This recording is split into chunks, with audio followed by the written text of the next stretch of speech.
सब लोग बढ़िया हो गए। कोई वॉइस का इशू और कोई स्क्रीन का इशू तो नहीं है ना? अगर हो तो बता दो, मैं फिक्स करने की कोशिश करता हूँ। सब कुछ क्लियर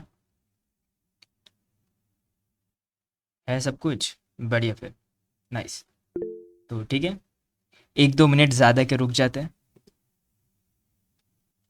और हाँ भाई, नाम वाम भाई, क्या नाम है ये? एनीमे थोड़ी खेल रहे हैं अपन। अपने ओरिजिनल नाम से आना, ठीक है? Next time. अभी तो छोड़ो, अभी कहाँ जाओगे टाइम पे। नेक्स्ट टाइम ओरिजिनल नाम से आना। नरूटो। ठीक है। हाँ।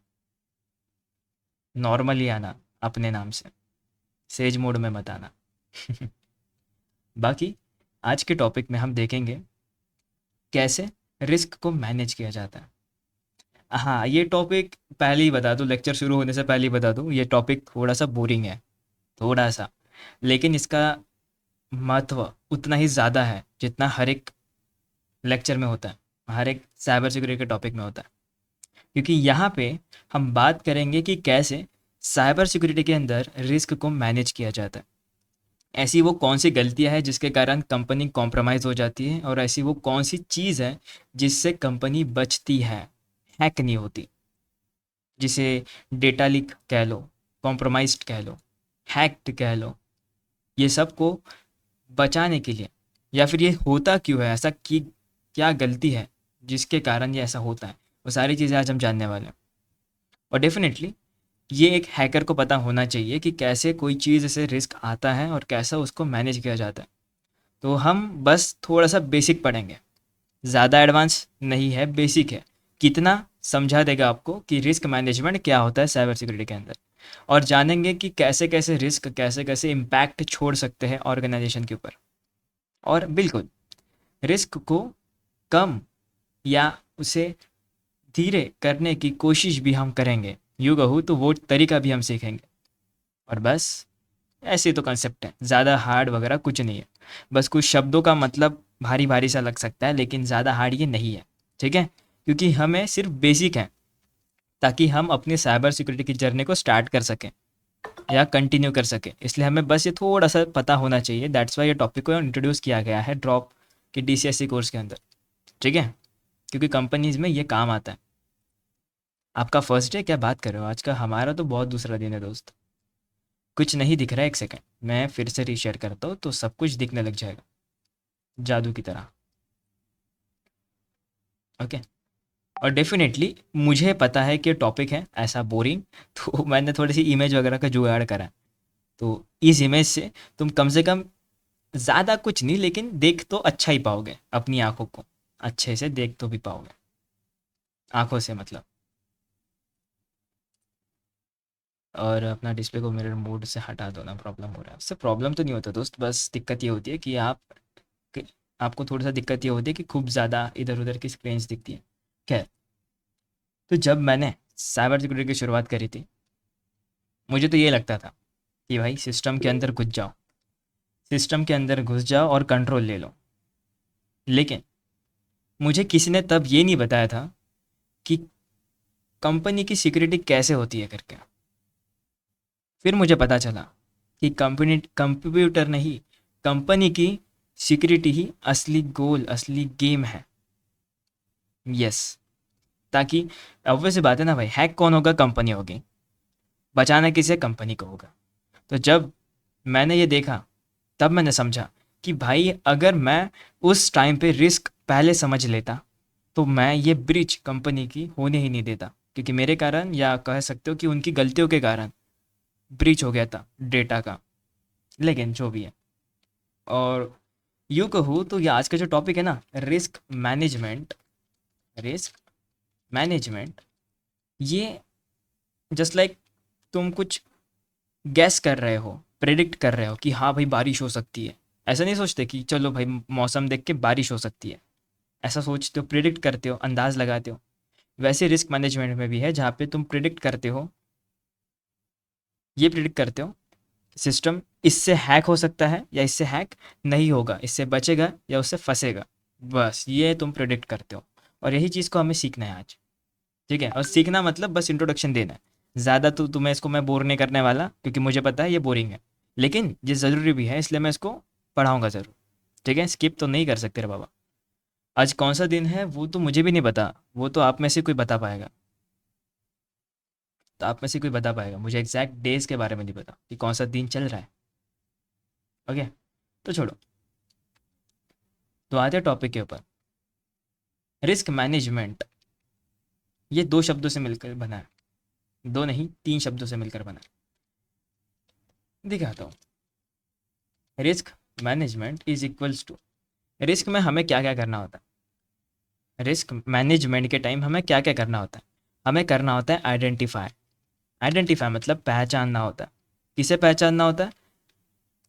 कमियों को, खतरों को पहचानना होता है। हमें करना होता है एनालाइज। हमें एनालाइज करना होता है कि ये जो स्क्रिप्ट है, ये जो सॉफ्टवेयर है, क्या ये मलिशियस है क्या, क्या ये नुकसान पहुंचा सकता है क्या, कितना इम्पैक्ट ये छोड़ सकता है।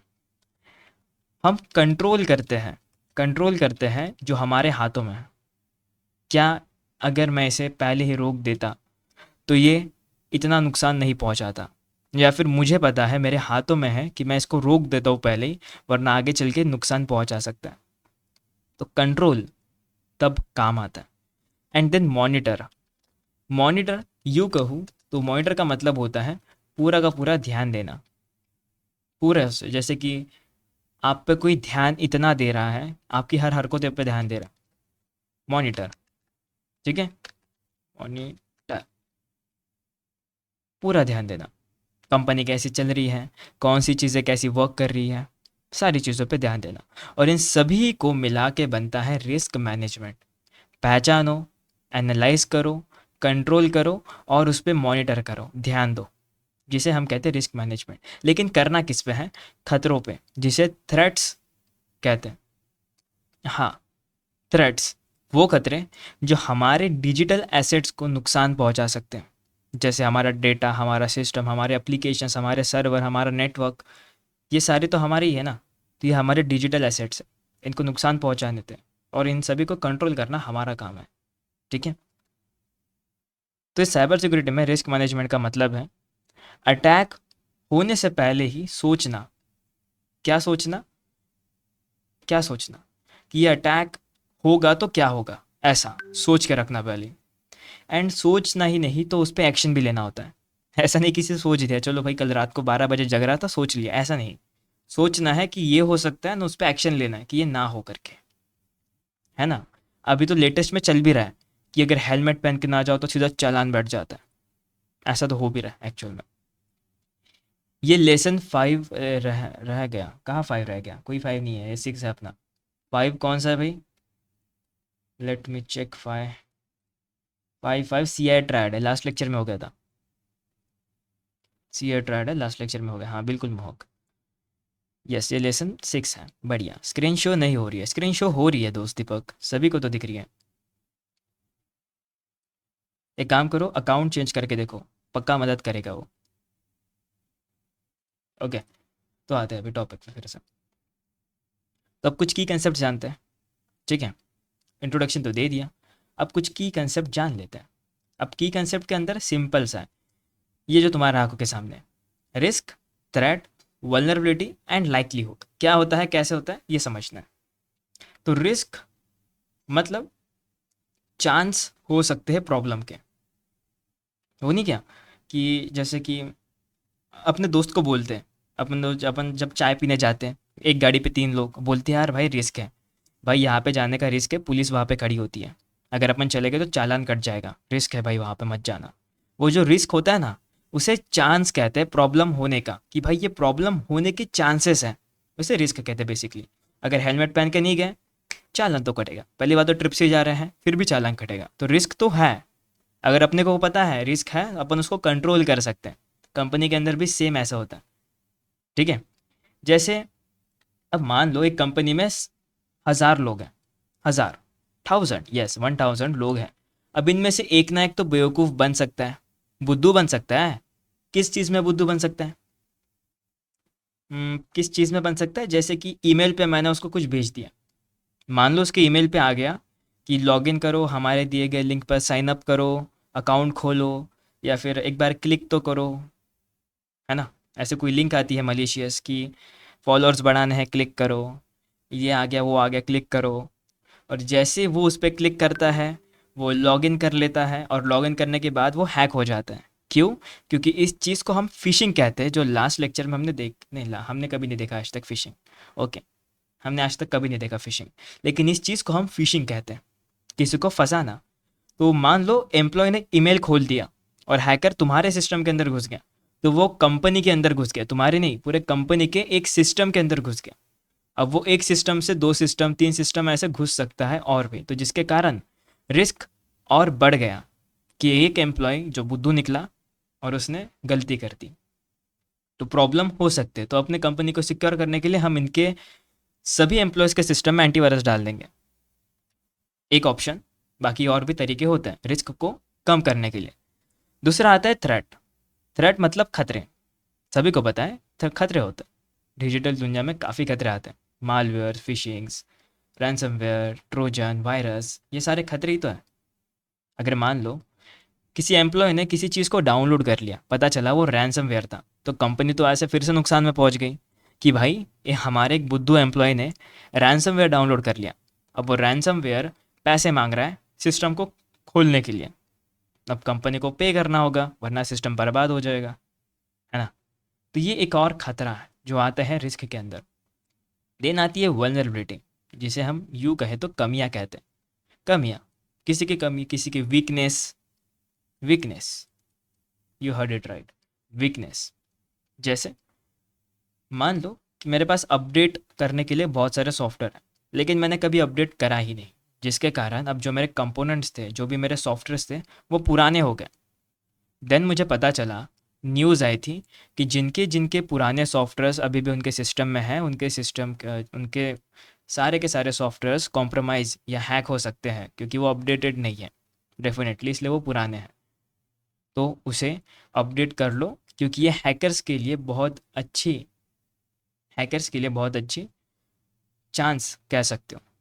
क्योंकि अगर हैकर को कोई कमियां मिलती है तो हैकर उसे छोड़ता नहीं है, वो पूरी वल्नरेबिलिटी का फ़ायदा ज़रूर उठाता है। तो इसीलिए हमें अपने सॉफ्टवेयर को अपडेट करना चाहिए, जिससे हम कम से कम खुद को थोड़ा सा लेवल पे सेव कर पाए बेसिकली। And done. देन आता है लाइकलीहुड। लाइकलीहुड यहाँ ये सेम पॉसिबिलिटीज़ के ऊपर होता है।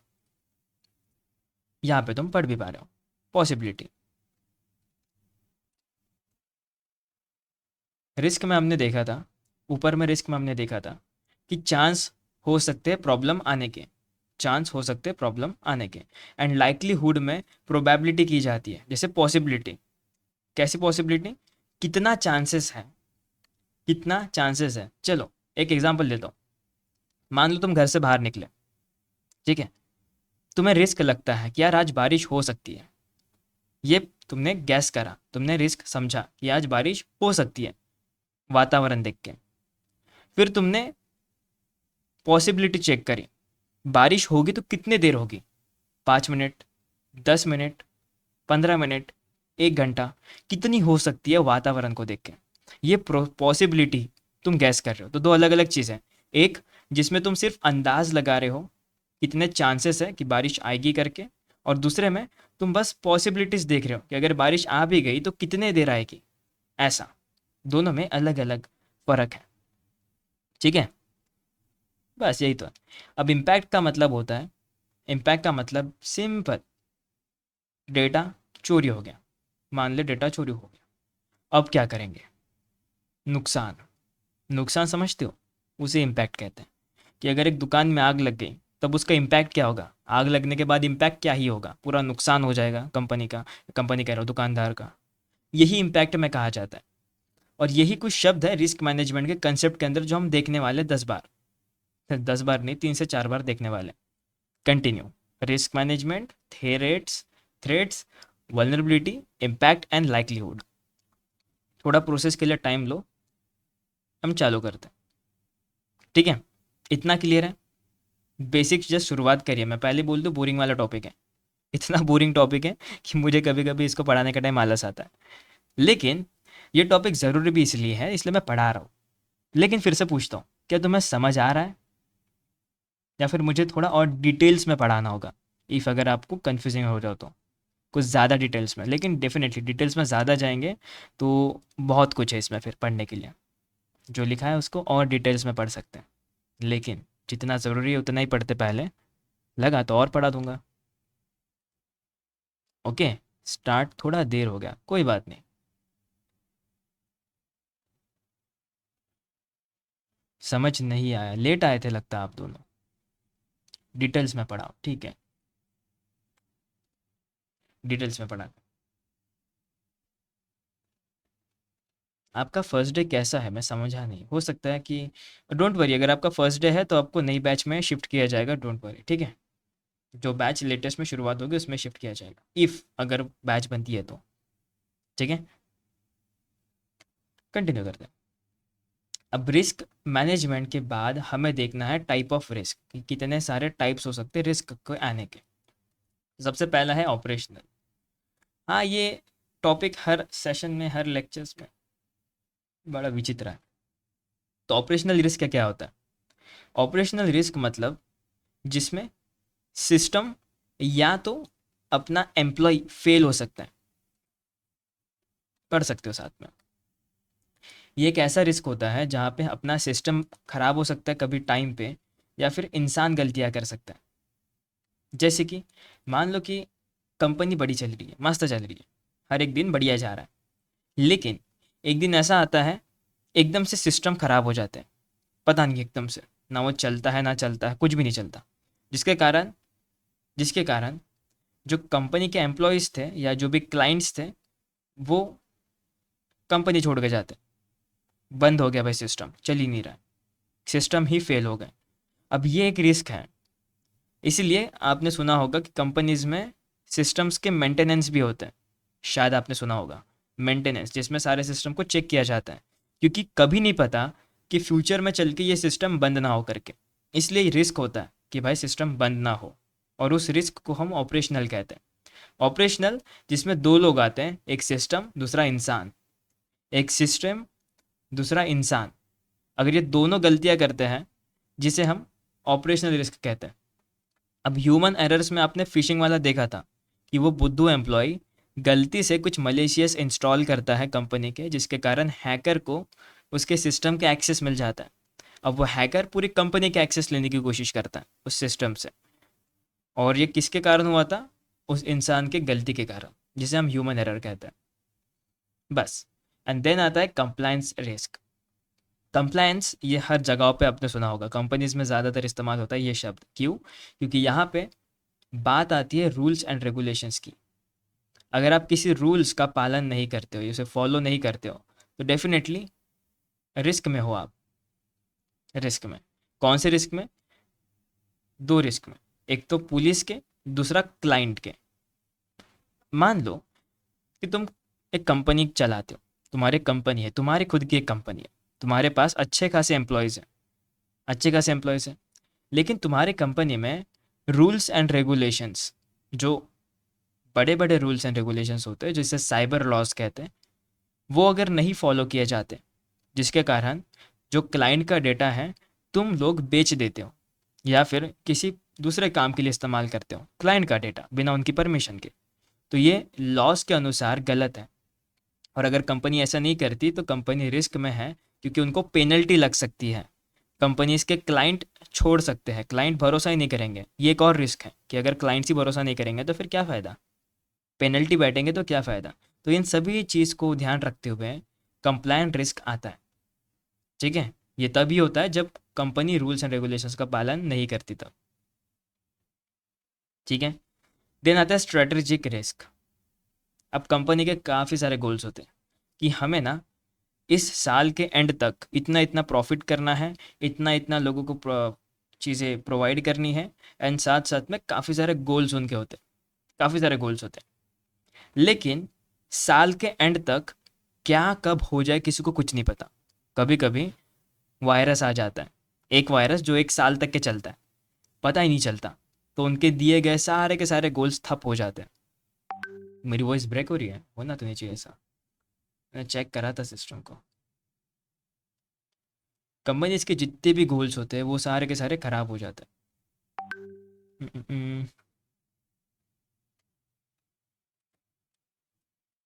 वॉइस ब्रेक हो रहा है, सच में हो रहा है क्या? सिस्टम तो बढ़िया है यार, क्लियर है ना? वही तो सोचो, क्लियर है भाई वॉइस, चलो एक ने बोल दिया काफ़ी है। ओके। अब स्ट्रेटजिक रिस्क, मैंने जैसे कहा कि यहाँ पे जो कंपनी के गोल हैं वो फेल हो जाते हैं, तब ये रिस्क आता है। क्योंकि उन्हें नहीं पता, ये सोच के चलो कि तुम्हारी ट्रिप जा रही है, कॉलेज की ट्रिप जा रही है, कंपनी की ट्रिप जा रही है, लेकिन बीच में टायर पंचर हो जाता है, ट्रिप कैंसिल। Trip cancel. तो इसी चीज़ को ध्यान में रखते हुए कॉलेज के प्रिंसिपल ने पहले से ही एक टायर पंचर वाले को रखा था अपने बस में कि भाई अगर पंचर भी हो जाए तो वो ठीक कर देगा। ये रिस्क आया आने का सोचा उन्होंने और इसको फिक्स कर दिया। लेकिन अगर वो ऐसा सोचते ही नहीं तो टायर पंचर हो जाता, जो तुम्हारा गोल था ट्रिप पे जाने का वो ख़राब हो जाता, जो तुम्हारा पूरा का पूरा गोल था बर्बाद हो जाता। कि हाँ यार अब मैं ट्रिप पे जाऊँगा, उनसे बातें करूँगा, ये वो दुनिया भर की चीज़ें ख़राब हो जाएगी। और ये कंपनीज में भी होता है, और जिनसे उनके बिजनेसेस पे लॉस होता है। ठीक है। नेक्स्ट आता है फाइनेंशियल रिस्क। ठीक है, यूँ समझाओ एक शब्दों में, तो यहाँ पे पैसों का डायरेक्ट नुकसान हो जाता है, सीधा सीधा नुकसान, ज़्यादा कुछ नहीं, सीधा नुकसान। मान लो कंपनी का एक मेन सॉफ्टवेयर है, एक मेन कंप्यूटर है, एक मेन कंप्यूटर जहाँ से सारे के सारे सर्वर मैनेज किए जाते हैं, सारे के सारे सर्वर जहाँ से डेटा उठाया जाता है, हर एक बंदे का डेटा है।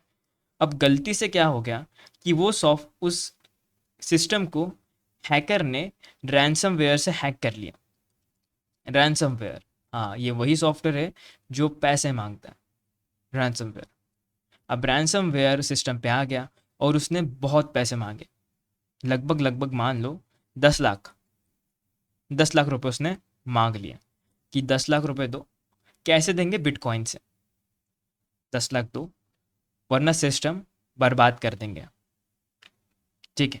तो अब कंपनी 10 लाख रुपए दे देती है क्योंकि उनके पास कोई ऑप्शन भी नहीं है, यहाँ पे इतने सारे डेटा सर्वर पड़े हैं, अगर ये सिस्टम बर्बाद हो गया तो ये सारे भी बर्बाद हो जाएंगे, उसके साथ कनेक्शन वनेक्शन टूट जाएगा, या फिर वो बर्बाद कर भी सकता है और भी बर्बाद कर सकता है। ठीक है। तो उन्होंने 10 लाख रुपए दिए। अब कंपनी होगी फाइनेंशियली अनस्टेबल, हो गई बहन अनस्टेबल, और इसी चीज़ को फाइनेंशियल रिस्क भी माना जाता है। और एक और चीज़ होता है, कभी कभी कंपनी कुछ ऐसे रिस्क उठा लेती है जिसके कारण कंपनी को भारी नुकसान हो जाता है। कभी कभी कुछ एडवर्टाइज करते हैं तो वो सोच समझ के एडवर्टाइज करते हैं कि मान लो ऐड चलाने में उनको बहुत सारे पैसे लग रहे हैं, तो क्या इससे कंपनी में कोई रिस्क है क्या? क्या हमें फाइनेंशियली रिस्क हो सकता है क्या? क्या हमारी कंपनी बर्बाद तो नहीं होगी? ये सब कुछ सोच समझ कर ही वो चीज़ों को परफॉर्म करते हैं, ताकि वो कंपनी एकदम से नुकसान में ना जाए, पैसों का डायरेक्ट नुकसान ना हो। लेकिन अगर ऐसा होता है तो उसे फाइनेंशियल रिस्क में माना जाता है। बस ये था टाइप्स ऑफ सिक्योरिटी। अब मुझे पता है ये बहुत सारी चीज़ें तुम्हें याद होगी भी और कुछ कुछ नहीं भी होगी, लेकिन ये बढ़िया है, मस्त थी। ठीक है। अब ये साइबर सिक्योरिटी में रिस्क आते रहते हैं, थोड़े बहुत जो जो अपने को अलग अलग अपने अपने हिसाब से काम में आते हैं। हर एक रिस्क तुम्हारे काम का नहीं है, ना मेरे काम का, लेकिन कंपनी के काम का ज़रूर है हर एक रिस्क। अब यहीं पे रिस्क तो हमने जान लिए कि भाई ये रिस्क आ सकते हैं, कुछ ऐसे हो गए कुछ वैसे हो गए, लेकिन रिस्क को सुधारने के लिए कोई ना कोई तरीका तो होगा, है ना? जैसे बारिश हो रही है, क्या क्या कंप्लायंस समझनी है। कंप्लायंस में सिर्फ रूल्स एंड रेगुलेशंस होते हैं। इफ़, सुनिए ध्यान से सुनिए, कि इफ़ कंपनी लॉज को फॉलो नहीं करती है, जैसे एक लॉ है जो हम आगे पढ़ने वाले, इसके बाद पढ़ने वाले, जिसका नाम है जीडीपीआर। जीडीपीआर क्या फुल फॉर्म है इसका? General data protection regulation. जो आम लोग होते हैं, हम जैसे, उनका डेटा प्रोटेक्ट करने के लिए एक रूल बनाया गया है। अगर कंपनी इसका फॉलो नहीं करती तो उन पर पेनल्टी लग सकती है। तो इसीलिए कंपनी अपने क्लाइंट के डेटा को बहुत ज़्यादा कॉन्फिडेंशियल रखती है। लेकिन जब वो लीक होता है तो हम सभी ने सुना है डेटा लीक, डेटा ब्रीच हमने सुना है, कंपनी का डेटा ब्रीच हो गया, तो वो तब होता है, पेनल्टी कह रहा हूँ, वो तब होता है जब कंपनी ध्यान नहीं रखती अपने सिस्टम्स पे या फिर अपने सर्वर्स पे जहाँ पे डेटा होता है, या फिर वो जानबूझकर लोगों का डेटा बेचती है। तब ये लॉ उन पे लगता है और ये रिस्क उन पे आता है और उनको पेनल्टी देनी पड़ती है, छोटी बड़ी नहीं, अच्छी खासी लाखों में देनी पड़ती है पेनल्टी, करोड़ों तक जा सकती है, depends on how many users. Okay. Message chat off कर दो सर। स्क्रीन शो क्यों नहीं हो रहा दीपक? इसका तो मैं भी आईडी नहीं लगा सकता दोस्त। प्रॉब्लम हो रहा है, let me just of it. Okay, मैंने कर दिया ऑफ इस चीज़ को। एक सेकंड, सर का फ़ोन आ गया, होल्ड करना। ओके भाई, तुम्हारी स्क्रीन के लिए ही मेरे को कॉल आया था। स्क्रीन दिख रही है, कुछ कुछ को नहीं भी दिख रही है। भाग नहीं गए रे बाबा, यहीं पे हो। मैं क्यों भागूंगा? रिकॉर्डिंग मिल जाएगा, डोंट वरी। लेकिन स्क्रीन, देखो, दो कारण बता देता हूँ। वैसे भी सभी को कभी ना कभी प्रॉब्लम आ सकती है। अगर आप मोबाइल से हो तो अपने सॉफ्टवेयर को अपडेट कर लो। अगर आप विंडोज़ से हो तो ब्राउज़र चेंज करके देखो, या फिर अपना अकाउंट चेंज करके देखो। डेफिनेटली ये तीनों चीज़ें वर्क कर जाएगी। ठीक है, मोबाइल के लिए अपडेट, ब्राउज़र के लिए अकाउंट चेंज करो, या तो ब्राउज़र चेंज करो, फिक्स हो जाएगा 100%। ओके, क्योंकि मैंने सारी चीज़ें वेरीफाई करी है एंड आई डोंट थिंक कि मेरा सिस्टम ज़्यादा कंज्यूम कर रहा हो कुछ चीज़ों को, नहीं कर रहा कुछ भी। सभी तो बराबर है, कोई भी दिक्कत नहीं हो रही है, तो आई डोंट थिंक कि लैग वैग नहीं होना चाहिए। किसका इंटरनेट सही करना चाहिए? मेरा तो बढ़िया है दोस्त। हाँ, अच्छा खासा है मेरा इंटरनेट। चलो, टॉपिक पे ध्यान देते हैं। रिकॉर्डिंग्स वैसे भी पूरी क्लियर एचडी में ही आती है, तो उसका तो घबराने वाली बात नहीं। मैंने चेकआउट करा, ऐसा कोई दिक्कत नहीं आया। अभी चेक करा दूसरे फ़ोन से भी, नहीं आया दिक्कत। स्क्रीन शो नहीं हो रहा है, वॉइस भी ब्रेक हो रहा है।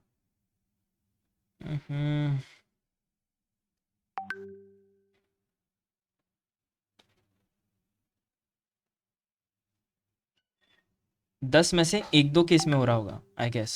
चेंज करो यार अकाउंट तुम। मेरा इससे मेरे तरफ से सब कुछ क्लियर है, क्योंकि बाकी सभी को क्लियर दिख रहा है। अगर होता तो सभी लोग स्पैम करते, एक साथ स्पैम करते सभी लोग कि प्रॉब्लम है करके। ठीक है, अगर होता तो, लेकिन है नहीं। ये थोड़ा सा लॉजिकल सोचना। अब बात करते हैं असेसमेंट के ऊपर। चैट्स में ऑफ ऑन रखता हूँ, लेकिन अभी बात मत करो उस पर। This comes under blue team, उनका यहाँ नेटवर्क इशू का हो सकता है, प्रोबेबिलिटी कहती है। छोड़ो इस पर, टॉपिक पे ध्यान देते हैं अपन, क्योंकि टॉपिक इज इंपॉर्टेंट। अब रिस्क असेसमेंट मेथोडोलॉजीज, जिसमें हमें बस एक ही चीज़ देखनी है। हमें बस एक ही चीज़ देखनी है। मैं तुम्हें स्क्रीन ही दिखाता हूँ, मेरी स्क्रीन छोड़ो, मैं तुम्हें वो व्हाट्सअप ये दिखाता हूँ। ठीक है, पीडीएफ दिखाता हूँ, पीडीएफ देखो। पीडीएफ विजिबल होगा 100%। पीडीएफ विजिबल होगा 100%। ओके, अब तुम सिर्फ पीडीएफ देखो। ठीक है क्या? क्लियर है क्या? पीडीएफ क्लियर है क्या? है ना? ठीक है, अब मत कहना कि भाई दिक्कत हो रही है, अब क्लियर है सब कुछ। ठीक है, फर्स्ट डे है सर इसलिए प्रॉब्लम हो रहा है, ऐसा नहीं होता रहा बाबा कभी। ठीक है, तो देखो, कंप्लायंस रिस्क, जिसमें हमने अभी देखा कि लॉस का फॉलोअप नहीं किया जाता। कंपनी अगर किसी का डेटा बेचती है, किसी का छोड़ो यार, अपने क्लाइंट्स का डेटा बेचती है, इसका मतलब वो एक लॉ है साइबर सिक्योरिटी में, जीडीपीआर, उसका उल्लंघन करती है। डेफिनेटली उनको पेनल्टी देना होता है। तो कंपनी इन चीज़ को ध्यान रखती है कि भाई हम कोई रूल्स का तो नुकसान नहीं कर रहे हैं, हम जो भी कर रहे हैं रूल्स के अंदर करना चाहिए। अगर हमने किसी भी रूल्स को वॉयलेट करा तो डेफिनेटली उनको पेनल्टी देनी पड़ती है। तो ये कंप्लायंस रिस्क होता है जो हर कंपनी ध्यान देकर ही करती है। जैसे यूट्यूब पे आपने देखा होगा कि अगर कोई कुछ खतरनाक कर दे तो उसकी वीडियो को उड़ा दिया जाता है, स्ट्राइक पड़ती है वगैरह, कुछ भी होता है ना, क्योंकि अगर वो इस चीज़ का पालन नहीं करेगी तो उन पे ही पेनल्टी लग जाएगी, यूट्यूब पे ही। ऐसा है। ठीक है, तो अब आगे बढ़ते हैं। रिस्क असेसमेंट मेथोडोलॉजीज, जिसमें क्वालिटेटिव एंड क्वांटिटेटिव दो तरीके हैं। डेफिनेटली क्वालिटी या क्वांटिटी, ये समझो, ये क्वालिटेटिव क्वांटिटेटिव ये हमसे ना पढ़ना हो रहा काका। हम ना पढ़ते ऐसा कुछ, हम पढ़ते शॉर्टकट में। इसे क्वालिटी, इसे क्वांटिटी, समझे? क्वालिटी और क्वांटिटी। अब एक रिस्क मैनेजमेंट, या यूँ कहूँ असेसमेंट, जब रिस्क को आप एसेस करते हो, या यूँ कहूँ कम करना रहा, रिस्क को कम करने के कुछ तरीके हैं। कम करने के पहला तरीका है उसकी क्वालिटी से चेक करो। तो क्वालिटी के टाइम ना हमारे पास 3 ऑप्शंस आते हैं। 3 options, low, medium and high. Low, medium and high, I guess तुम्हें यहीं पे दिख जाएगा। ठीक है, 3 तरीके आते हैं जिसमें स्क्रीन विजिबल है। पहला तरीका है लो, दूसरा है मीडियम और तीसरा है हाई। ठीक है, ये तीन ही है, तीन ही है कि इसके बेस पर रिस्क को एसेस किया जाता है। जो सबसे भयंकर है उसको सबसे हाई पे रखा जाता है कि भाई ये खतरा दे सकता है, इससे क्लाइंट्स का डेटा नुकसान पे जा सकता है, उसे पहले रखा जाता है। कोई सॉफ्टवेयर का अपडेट होगा उसको बाद में किया जा सकता है। और एकदम बेसिक कि भाई इसको बाद में देखेंगे, इसको बाद में फिक्स करेंगे, ऐसी चीज़ें लो में रखी जाती है। ये पूरी प्रायोरिटाइज किया जाता है उसके क्वालिटी के ऊपर। ठीक है, अब यहाँ पे लिखा है कि यहाँ पे हम इस्तेमाल करते हैं एक डिस्क्रिप्टिव अप्रोच। डिस्क्रिप्टिव मतलब ऊपर से नीचे। ठीक है, जिसमें हम रिस्क को उसके लाइक्लीहुड के बेस्ड पर, उसके लाइक्लीहुड के बेस पर इवेल्युएट करते हैं, या निकालते, पहचानते या सेपरेट करते। अब लाइक्लीहुड क्या था? लाइक्लीहुड क्या था? लाइक्लीहुड था पॉसिबिलिटी। पॉसिबिलिटी किस चीज़ की? कि ये नुकसान पहुंचा सकता है और इतना ही पहुंचाएगा। तो ज़्यादा नहीं पहुंचा रहा है, थोड़ा सा ही पहुंचाएगा, ज़्यादा नुकसान नहीं पहुंचा सकता, उसे लो पे डाल दिया। ये थोड़ा सा नुकसान पहुंचा सकता है, इसको मुझे थोड़ी देर में देखना होगा। कंपनी जो भी रिस्क होता है उसे थोड़ी देर में देखेंगे, जैसे कि एक हफ्ते में देख सकते हैं आराम से, 2 दिन के बाद देख सकते हैं, इसे मीडियम में रखेंगे। और जो ऐसा है कि भाई इसको तो फिक्स करना ही पड़ेगा, उसको हाई में रखेंगे। किसी का डेटा चोरी हो रहा है तो उसको हाई में रखा जाएगा, सिंपल सा। अब ये लाइक्लीहुड के हिसाब से हमने देख लिया। अब होता है क्वांटिटेटिव। क्वांटिटेटिव यहाँ पे पैसों से बातचीत होती है, पूरा प्रॉपर नंबर्स में। जैसे अगर हमने इसे फिक्स नहीं करा तो आगे चल के ये रिस्क में बदल जाएगा, और जिसके कारण कंपनी को भारी नुकसान हो सकता है। लगभग लगभग 5 लाख रुपए तक का पोटेंशियल नुकसान ये पहुंचा सकता है। ये रखता है, ये रिस्क रखता है। जैसे कि पूरा अच्छा घर बनाया, मस्त सा घर बनाया, लेकिन ऊपर में जो क्या कहते हैं उसे, वॉल्स नहीं लगाई, दीवारें नहीं लगाई, जिसके कारण चांसेस है कि कोई बच्चा गिर जाए वहाँ से क्रिकेट खेलते हुए। चांसेस है, अगर वो गिर जाता है तो प्रॉपर लाखों में बातें करनी होगी, पैसों में बातें करनी होगी कि भाई ये बच्चा गिर गया, नुकसान हो गया। अब कैसे उसको रिकवर करें? ठीक है, ऐसा ऐसा। अब तुम्हें मेरी स्क्रीन नहीं दिख रही होगी डेफिनेटली, मैं तुम्हें सिर्फ पीडीएफ दिखा रहा हूँ। मैं तुम्हें सिर्फ पीडीएफ दिखा रहा हूँ, लेकिन मैं तुम्हें एंटर स्क्रीन शेयर करता हूँ क्योंकि मुझे 10 बार पीडीएफ दिखाने में इशू हो रहा है। मुझे दिक्कत हो रही है उससे, ये दिक्कत हो रहा है कि मैं ड्राइंग्स नहीं बना पा रहा हूँ फॉर सम रीज़न दिखाने के लिए। ठीक है, तो क्वालिटेटिव जिसमें सिर्फ 3 लेवल पे डिसाइड किया जाता है, low, medium and high.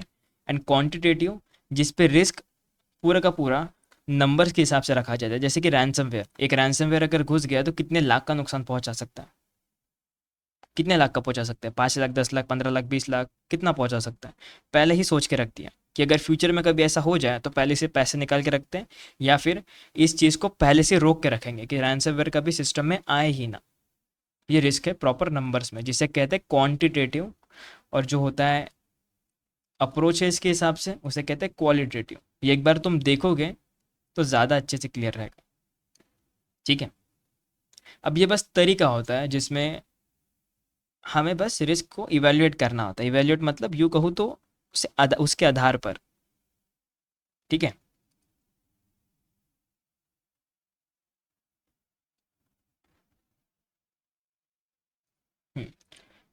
Next जो चीज़ है वो है रिस्क असेसमेंट की प्रोसेस, की शुरुआत कैसी होती है और अंत कैसा होता है।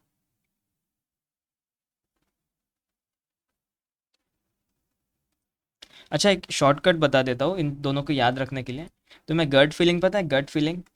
नहीं नहीं, पेट खराबी वाली नहीं, गट फीलिंग मतलब कि हाँ मुझे दिल से लगता है, वो वाली गट फीलिंग। तो हाँ, इस चीज़ को याद रखने के लिए एक शॉर्टकट देता हूँ। इफ़ अगर क्वालिटेटिव की बात है, इफ़ अगर क्वालिटेटिव की बात है तो यूँ समझो कि यहाँ पे तुम्हारा गट फीलिंग क्या कहता है कि यार ये लो पे रख सकते हैं, मीडियम पे रख सकते हैं या हाई पे रख सकते हैं। बस फीलिंग के ऊपर मुझे ऐसा लगता है ऐसी वाली सिचुएशन पे। और क्वांटिटेटिव में डेफिनेटली, क्वांटिटेटिव में तुम पूरा कैलकुलेटर लेके चलते हो अपने पास में, यूँ समझ के चलो। ये बस 2 शब्द मैंने दिए हैं ताकि तुम याद रखो।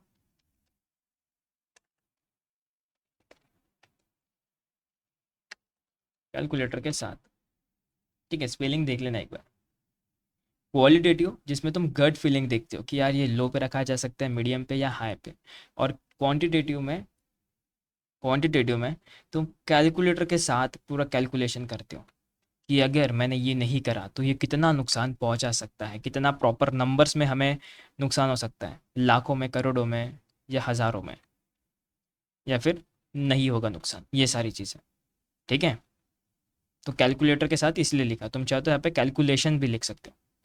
एंड डेफिनेटली अब प्रोसेस को समझते हैं। प्रोसेस ज़्यादा सिंपल है क्योंकि यहाँ पे सबसे पहले जो चीज़ है वो है आइडेंटिफाई रिस्क या आइडेंटिफाई एसेट्स। सबसे पहली बात, कंपनी है, कंपनी के पास डेटा है, सर्वर है, तो वो पहले पता करते हैं कि क्या क्या चीज़ें प्रोटेक्ट करनी है भाई, प्रोटेक्ट इनको छोड़ सकते हैं, इनको पकड़ सकते हैं। तो वो पहले आइडेंटिफाई करते हैं क्या क्या चीज़ें प्रोटेक्ट करनी है। जैसे डेटा हो गया, सर्वर्स हो गए, सिंपल। अब उसको समझने के बाद अब वो ये सोचते हैं कि भाई इन डेटा के ऊपर कौन से बग या फिर कौन से अटैकर इन पे हमला कर सकते हैं या उनसे इन्हें खतरा है। इफ़ अगर डेटा के ऊपर कोई खतरा नहीं है तो बढ़िया है, आगे बढ़ते हैं। लेकिन कोई ना कोई खतरा होता ही है कि अगर सर्वर की बात करें तो सर्वर पर अटैक होते हैं, डेटाबेस अटैक होते हैं सर्वर पे। तो सर्वर पे डेटाबेस अटैक होने से खुद को कैसे बचाएंगे, वो सब कुछ वो एनालाइज करते, समझते हैं और उसको फिक्स करने की कोशिश करते हैं। देन तीसरी स्टेप होती है उनकी, determine the likelihood and impact of risk. सीधी भाषा में बताओ तो कितना चांसेस है और कितना नुकसान या कितना लॉस होगा, ये बस सोच के रखते कि अगर हमने इतनी सब कुछ मेहनत कर ली, मैंने घर पे कॉकरोच मारने के लिए हर जगह पे दवाइयाँ डाल के रख दी, लेकिन कितने चांसेस है कि वो मरेंगे, कितने चांसेस है है कि नहीं? ऐसा सोचते हो ना, कितना चांस है वो मरेंगे और कितने चांसेस हैं, कितने नुकसान होगा। औषध मतलब जो भी मेडिसिन डाल के रखा है वो सूख जाएगी, अगर वो सूख गई तो कुछ फ़ायदा ही नहीं, लेकिन अगर वो अभी भी गीली है तो डेफिनेटली वो वर्थ इट है। कॉकरोच मारने मारने के लिए हर जगह पे डाल के रख दिया, सुबह तक एक भी नहीं मरा, तो मेरे नुकसान हो गया, वो जो मेडिसिन था उसका नुकसान हो गया। लेकिन लेकिन कितना चांसेस है कि कॉकरोच मरेंगे, ये दो अलग अलग बातें हैं जिसे हम लाइक्लीहुड और इम्पैक्ट कहते हैं। ठीक है? इम्पैक्ट मतलब नुकसान और लाइक्लीहुड मतलब पॉसिबिलिटीज, चांसेस, पॉसिबिलिटीज। ठीक है? देन चौथी स्टेप आती है evaluate and prioritise the risk, which is सबसे पहले सबसे डेंजरस रिस्क को पहले फिक्स करो या हैंडल करो ताकि वो आगे चल के ज़्यादा नुकसान ना पहुंचे। देन बस कोई उससे कम है तो उसको बाद में करो। कॉलेजेस में भी तो ऐसे ही होता है, अगर तुम्हारी पहचान रही कॉलेज के अंदर तो जल्दी जल्दी काम हो जाता है, लेकिन अगर तुम्हारी पहचान नहीं रही तो तुम्हें प्रायोरिटी नहीं दी जाती, उतनी तुम्हें बाद में लिया जाता है। समझे? ऐसा होता है हर जगह पे, प्रायोरिटाइज करना। एंड देन लास्ट स्टेप आता है माइटिगेशन, विच इज़ डेफिनेटली फिक्स करना। तो यहाँ पे हम एक प्लान बनाते हैं। हाँ, जैसे कब मान लो दुनिया में कब न्यूक्लियर वॉर हो जाए तो लोग बंकर्स बनाते हैं। अभी तक कि हुआ क्या, न्यूक्लियर वार नहीं हुआ, लेकिन बंकर बना के रखे। क्यों? क्योंकि इन्होंने पहले से प्लान बना के रखा है उसके होने से पहले ही, जिसे ही हम कहते हैं माइटिगेशन रिस्क, माइटिगेशन स्ट्रेटजीज। कि प्लान बनाओ उसके होने से पहले, plan to fix before it's happen. बस इतना ही है भाई, इतना ही है चौथे स्टेप में। लेकिन क्या तुम्हें ये समझा क्या? अरे तुम्हारी बातचीत जैसे फालतू होती होगी तो मैं सच में बंद कर दूंगा। ठीक है? क्यों ऐसा कह रहा हूँ? क्योंकि भाई नोटिफिकेशंस आते हैं यार, बाकी के डिस्टर्ब हो जाते हैं। मुझे चैट्स ऑन रखने के लिए कहा गया है, इसलिए मैंने ऑन रखा है दोस्तों, समझो ना थोड़ा सा। क्योंकि मुझे नहीं पता ना कब वॉइस बंद हो जाए, स्क्रीन बंद हो जाए, इसलिए चैट्स ऑन रखा है। ऐसा मत करो यार, मैं तो बंद भी कर दूंगा मुझे क्या मुझे पहले बात क्लियर करो, यहाँ बहुत सारे लोग हैं जिनका फर्स्ट लेक्चर है और आप लेसन 6 सिखा रहे हो, तो क्या हम अटेंड करें या नहीं करें? अगर आपका फर्स्ट लेक्चर है तो डेफिनेटली अभी के लिए आप सिर्फ एंजॉय करो, क्योंकि आपकी जल्दी से एक नई बैच बन जाएगी, क्योंकि आपका फर्स्ट लेक्चर इसीलिए। तो अटेंड करो, क्योंकि आगे चल के भी तुम्हें यही टॉपिक सीखने हैं, तो डेफिनेटली तुम्हारे काम दोनों तरफ से आएगा। ठीक है। लेसन 5 कहाँ है? लेसन 5 रिकॉर्डेड है ऑलरेडी, आप चाहो तो टीम से ले सकते हो या फिर कुछ दिन तक वेट कर सकते हो। वैसे भी ज़्यादा टाइम नहीं हुआ है, हमने ज़्यादा भी नहीं पढ़ा है, तुम शुरुआत कर सकते हो लेसन 1 से भी। ज़्यादा नहीं पढ़ा है, हर दिन 2-2 टॉपिक्स होते हैं, तो डेफिनेटली 1 2 3 4, ओके, 1 2 3, ओके 3 ही तो हुए, 3 मुश्किल से 4 हुए होंगे, मुश्किल से 4 हुए होंगे, तो 4 लेसन ही है। तुम चाहो तो रिकॉर्डिंग्स देखकर भी उसे कंप्लीट कर सकते हो। मैंने 5 पढ़ा है, 2 CI पढ़ा है मैंने, कॉन्फिडेंशियलिटी इंटीग्रिटी अवेलेबिलिटी पढ़ा है मैंने लास्ट लेक्चर में 11:30 के बाद, मतलब 11:30 से पहले। देख रहा है विनोद।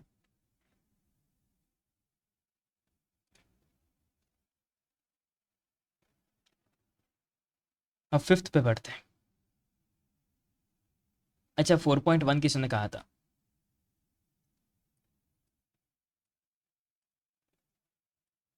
मैं भेज दूंगा आपको, नोट्स भेज दूंगा आज के लेक्चर के खास करके। तो 4.1 किसी ने कहा है, तो एक बार छोटा सा देख लेते हैं, ज़्यादा हार्ड नहीं इसमें। तो रिस्क असेसमेंट या रिस्क को संभालने के कुछ तौर तरीके होते हैं, जिनमें से पहला तरीका होता है क्वालिटेटिव। क्वालिटेटिव जहाँ पे हम अपने हिसाब से उनको कैटेगराइज करते हैं कि ये वाला लो में जाएगा, क्योंकि इसकी अभी उतनी ज़्यादा नुकसान नहीं पहुंचा सकता। कुछ ऐसे रिस्क होते हैं जो पूरी कंपनी को बर्बाद कर सकते हैं, जिसे पहली प्रायोरिटी पे रखा जाता है।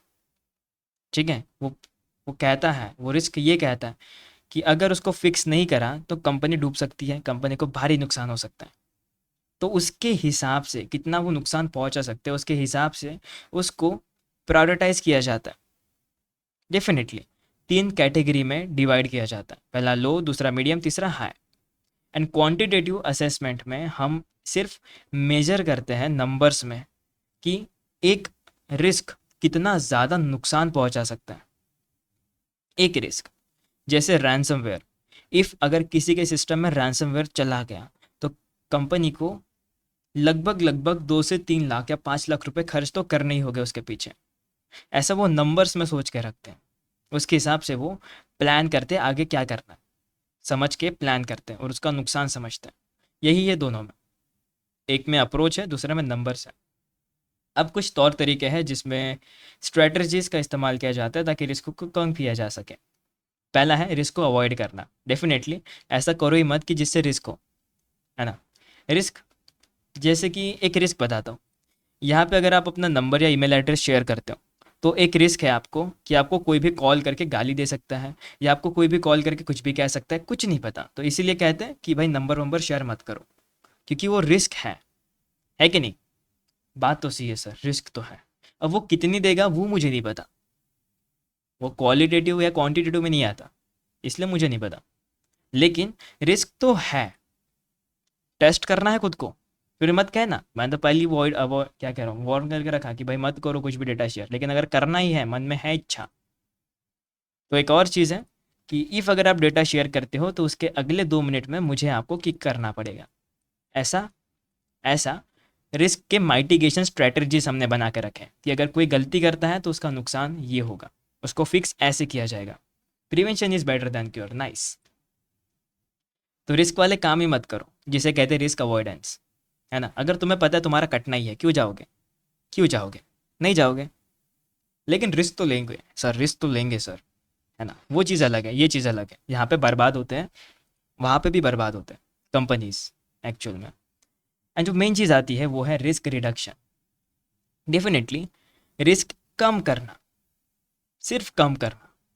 पहले देखा अवॉइडेंस, जिसे अवॉइड करना, जिस यूँ कहूँ तो रिस्क वाला काम ही नहीं करना।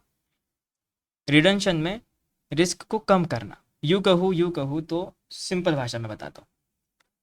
अवॉइडेंस में मैं ईमेल्स का इस्तेमाल करूँगा तो पूरा ध्यान से करूँगा, और यहाँ वहाँ की कोई भी पड़ी हुई पेन ड्राइव मैं अपने सिस्टम पे नहीं लगाऊंगा, क्योंकि यूएसबी सिस्टम या पेन ड्राइव को लगाने से भी सिस्टम हैक हो जाते हैं आजकल। तो एक पेन ड्राइव को लगाने से भी सिस्टम हैक हो जाते हैं। तो मैं ऐसी कोई पेन ड्राइव को नहीं लगाऊंगा और किसी भी ईमेल के ऊपर फालतू से लिंक पे क्लिक नहीं करूंगा। ये मैंने अवॉइड करा। दूसरा, रिडक्शन के लिए, कि मान लो कि मैं इन जैसी हरकतों पे क्लिक करता हूँ, मैंने ईमेल पे क्लिक कर दिया, अब ये रिस्क है। मैंने पेन ड्राइव लगा दी, ये भी रिस्क है। लेकिन इसको कम करने के लिए मेरे पास एंटीवायरस है। तो उसने पेन ड्राइव में वायरस डिटेक्ट कर लिया और उसको ब्लॉक कर दिया, तो मेरा सिस्टम बच गया। लेकिन ईमेल के केस में मैंने मल्टी फैक्टर ऑथेंटिकेशन लगाया था, जिसके कारण हैकर को मेरा डेटा तो मिल गया, ईमेल और पासवर्ड मिल गया, लेकिन जब वो लॉगिन करने गया तो उसको ओटीपी भी मांगने लगा। फिंगरप्रिंट मांगने लगा और बैकअप कोड्स मांगने लगा, पता नहीं क्या क्या मांगने लगा उसको, जिसे कहते हैं मल्टी फैक्टर ऑथेंटिकेशन। तो इसके कारण जो रिस्क था वो कम हो गया। तीसरा था रिस्क ट्रांसफ़र करना। अब यहाँ पे थोड़ा सा झोल होता है, क्योंकि यहाँ पे हम रिस्क किसी और पे डाल देते हैं। मान लो कंपनीज भी इंश्योरेंस लेती है, मान लो नहीं लेती है, एक्चुअल में साइबर इंश्योरेंस लेती है, तो हम उनके ऊपर डाल सकते हैं पूरा का पूरा रिस्क कि यार हमने नई नई गाड़ी खरीदी, गाड़ी ठुक गई, अब इंश्योरेंस कंपनी भर के देगी। वैसे ही होता है यहाँ पे भी, हम इंश्योरेंस लेते हैं साइबर का, और अगर कंपनी में कुछ हो जाता है तो वो इंश्योरेंस कंपनी के ऊपर हम डाल देते हैं सब कुछ, वो जो भी रिस्पॉन्सिबिलिटी सारे की सारी। ठीक है, ये बहुत कम होता है लेकिन ये होता है। ठीक है, तो अब ड्रॉप पे आके मत पूछना कि सर तुम्हारे कंपनी में कौन से ट्रांसफ़र होते करके, ऐसा मत पूछना। पूछना है तो रोशन सर से पूछना, मुझसे नहीं। जब उनका सेशन होगा तब पूछना याद से कि सर ड्रॉप में कोई है क्या ऐसा साइबर इंश्योरेंस। ठीक है, पूछना तुम, मैं नहीं पूछूंगा, तुम पूछना, तो अच्छा लगेगा। क्या लिखा है? Complete 7 lesson also. हाँ हाँ, डोंट वरी, 7वां लेसन भी हम करेंगे, लेकिन 7वां कौन सा है? साइबर लॉज, उसे भी तो करना है, डोंट वरी। 2 घंटा होता है अपने पास, लगभग 1.5 घंटा होता है, 1.5 आवर।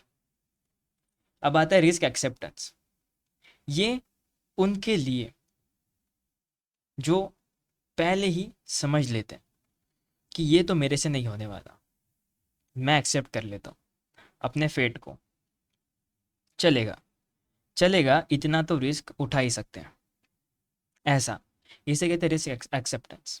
यहाँ पे जैसे छोटे छोटे रिस्क होते हैं, उसे इग्नोर करते हैं कंपनीज कि कितना नुकसान होगा यार, इतने से इसको क्या ध्यान देंगे, इतनी बड़ी कंपनी और इतने से चीज़ को ध्यान देंगे हैं, तो इसको इग्नोर करते हैं। वैसे भी वो जो इसको इग्नोर करते हैं वो ज़्यादा हार्मफुल नहीं होगा, अगर वो उसे इग्नोर कर रहे हैं ज़्यादा हार्मफुल नहीं होगा। लेकिन कभी कभी कंपनी कुछ ऐसी चीज़ों को इग्नोर करती है जिसके कारण वही वही चीज़, वही रिस्क हाई रिस्क में बढ़ जाता है। नॉर्मल लो लेवल पे समझकर छोड़ देते, लेकिन पता चलता है कि वो हाई लेवल पे था। ऐसा भी होता है कभी कभी। ठीक है, लेकिन ये बहुत अजीब केस होते हैं।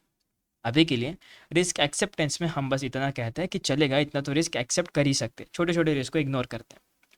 ठीक है, क्योंकि उनको लगता है कि इसको फिक्स करना अभी के लिए प्रैक्टिकल नहीं है, ऐसा, इसलिए उसको बाद में करते हैं। नेक्स्ट आता है कुछ कंप्लायंसेस। इसमें प्रैक्टिकल नहीं है रे बाबा, कौन कह रहा है? भरत भात भत, इसमें कोई प्रैक्टिकल नहीं है। तुम्हें क्या लगता है रिस्क मैनेजमेंट में मैं प्रैक्टिकल दिखाऊंगा तुम्हें, वो भी विदाउट कंपनी?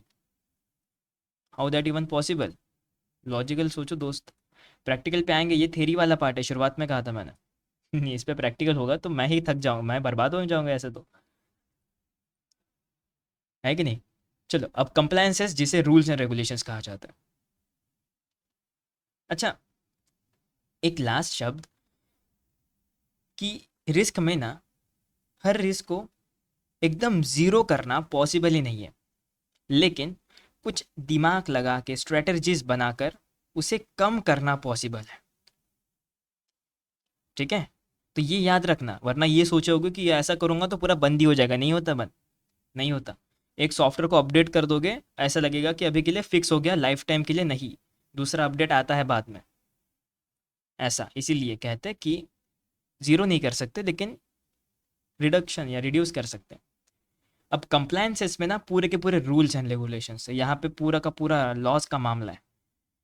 अब रिस्क रेंज क्या कह रहा हूँ, रिस्क मैनेज करने के लिए कुछ रूल्स फॉलो करना होता है जो मैंडेटरी होते हैं, हमेशा करने ही होते हैं।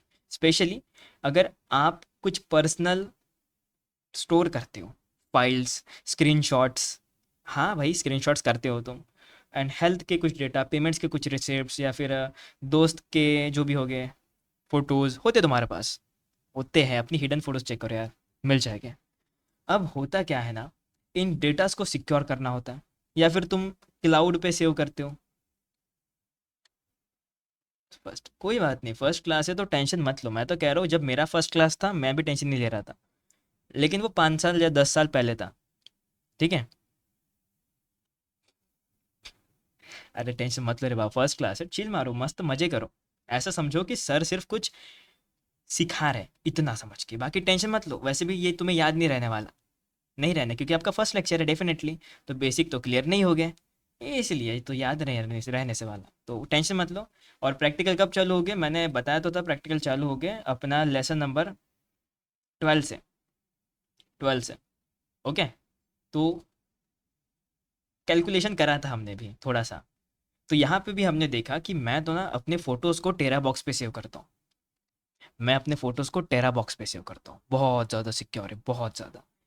ऐसी ऐसी फ़ोटोज़ हैं, जैसे कि कंपनी का डेटा, फ़ोटोज़, पासवर्ड्स, सब कुछ मैंने सेव कर क्योंकि वहाँ पे 1 TB मिलती है, वहाँ पे मिलती है 1 TB डेटा। ऐसे टेरा बॉक्स जैसे और भी जगहें होती है ना। ओके। अब क्या हुआ, कुछ दिनों बाद पता चला कि जो टेरा बॉक्स है ना, वो यूज़र के डेटा को बेच रहा था। तो सुनने के बाद झटका लगा, और डेफिनेटली टेरा बॉक्स के ऊपर गवर्नमेंट ने कुछ छापा वापा मारा होगा, क्योंकि टेरा बॉक्स एक रूल का फॉलो नहीं कर रहा था। वो था GDPR, general data protection regulation. ऐसे ही काफ़ी सारे रूल्स होते हैं, जैसे ISO, सुना होगा, ISO सर्टिफिकेट्स के ऊपर होते हैं ना, ISO सुना होगा। क्या फुल फॉर्म है इसका? इंटरनेशनल ऑर्गेनाइजेशन फॉर स्टैंडर्डाइजेशन, शायद तुम्हें याद हो। लेकिन ये ना सिक्योरिटी का एक इंटरनेशनल रूल्स है, एक ऐसा रूल जो पूरे इंटरनेशनली फॉलो किया जाता है सिक्योरिटी के मामलों में। दिन आता है NIST, NIST, RMF। हाँ, ये अलग अलग शब्द है, NIST रिस्क मैनेजमेंट फ्रेमवर्क के लिए। ठीक है।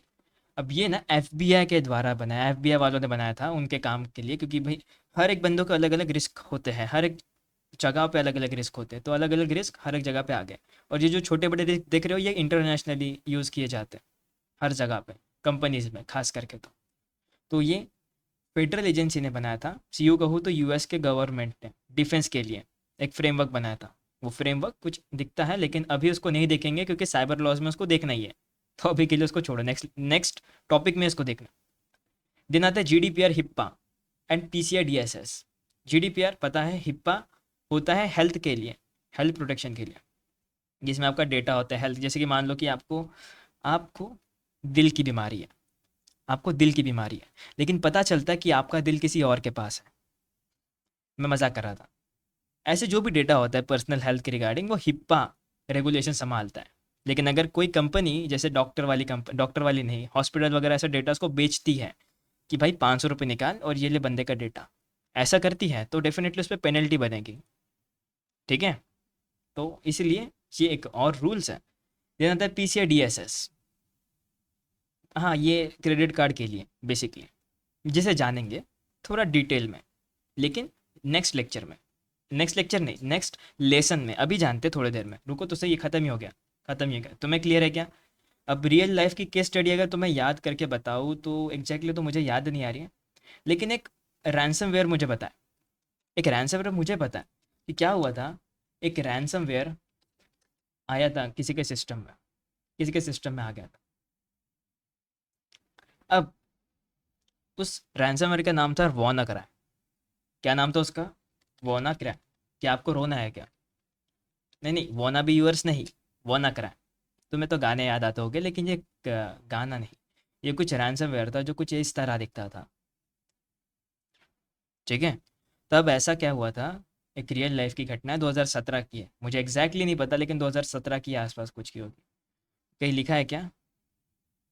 2017 या 2020, पता नहीं एग्जैक्टली यार, कौन डेट कौन याद रखता है वैसे भी।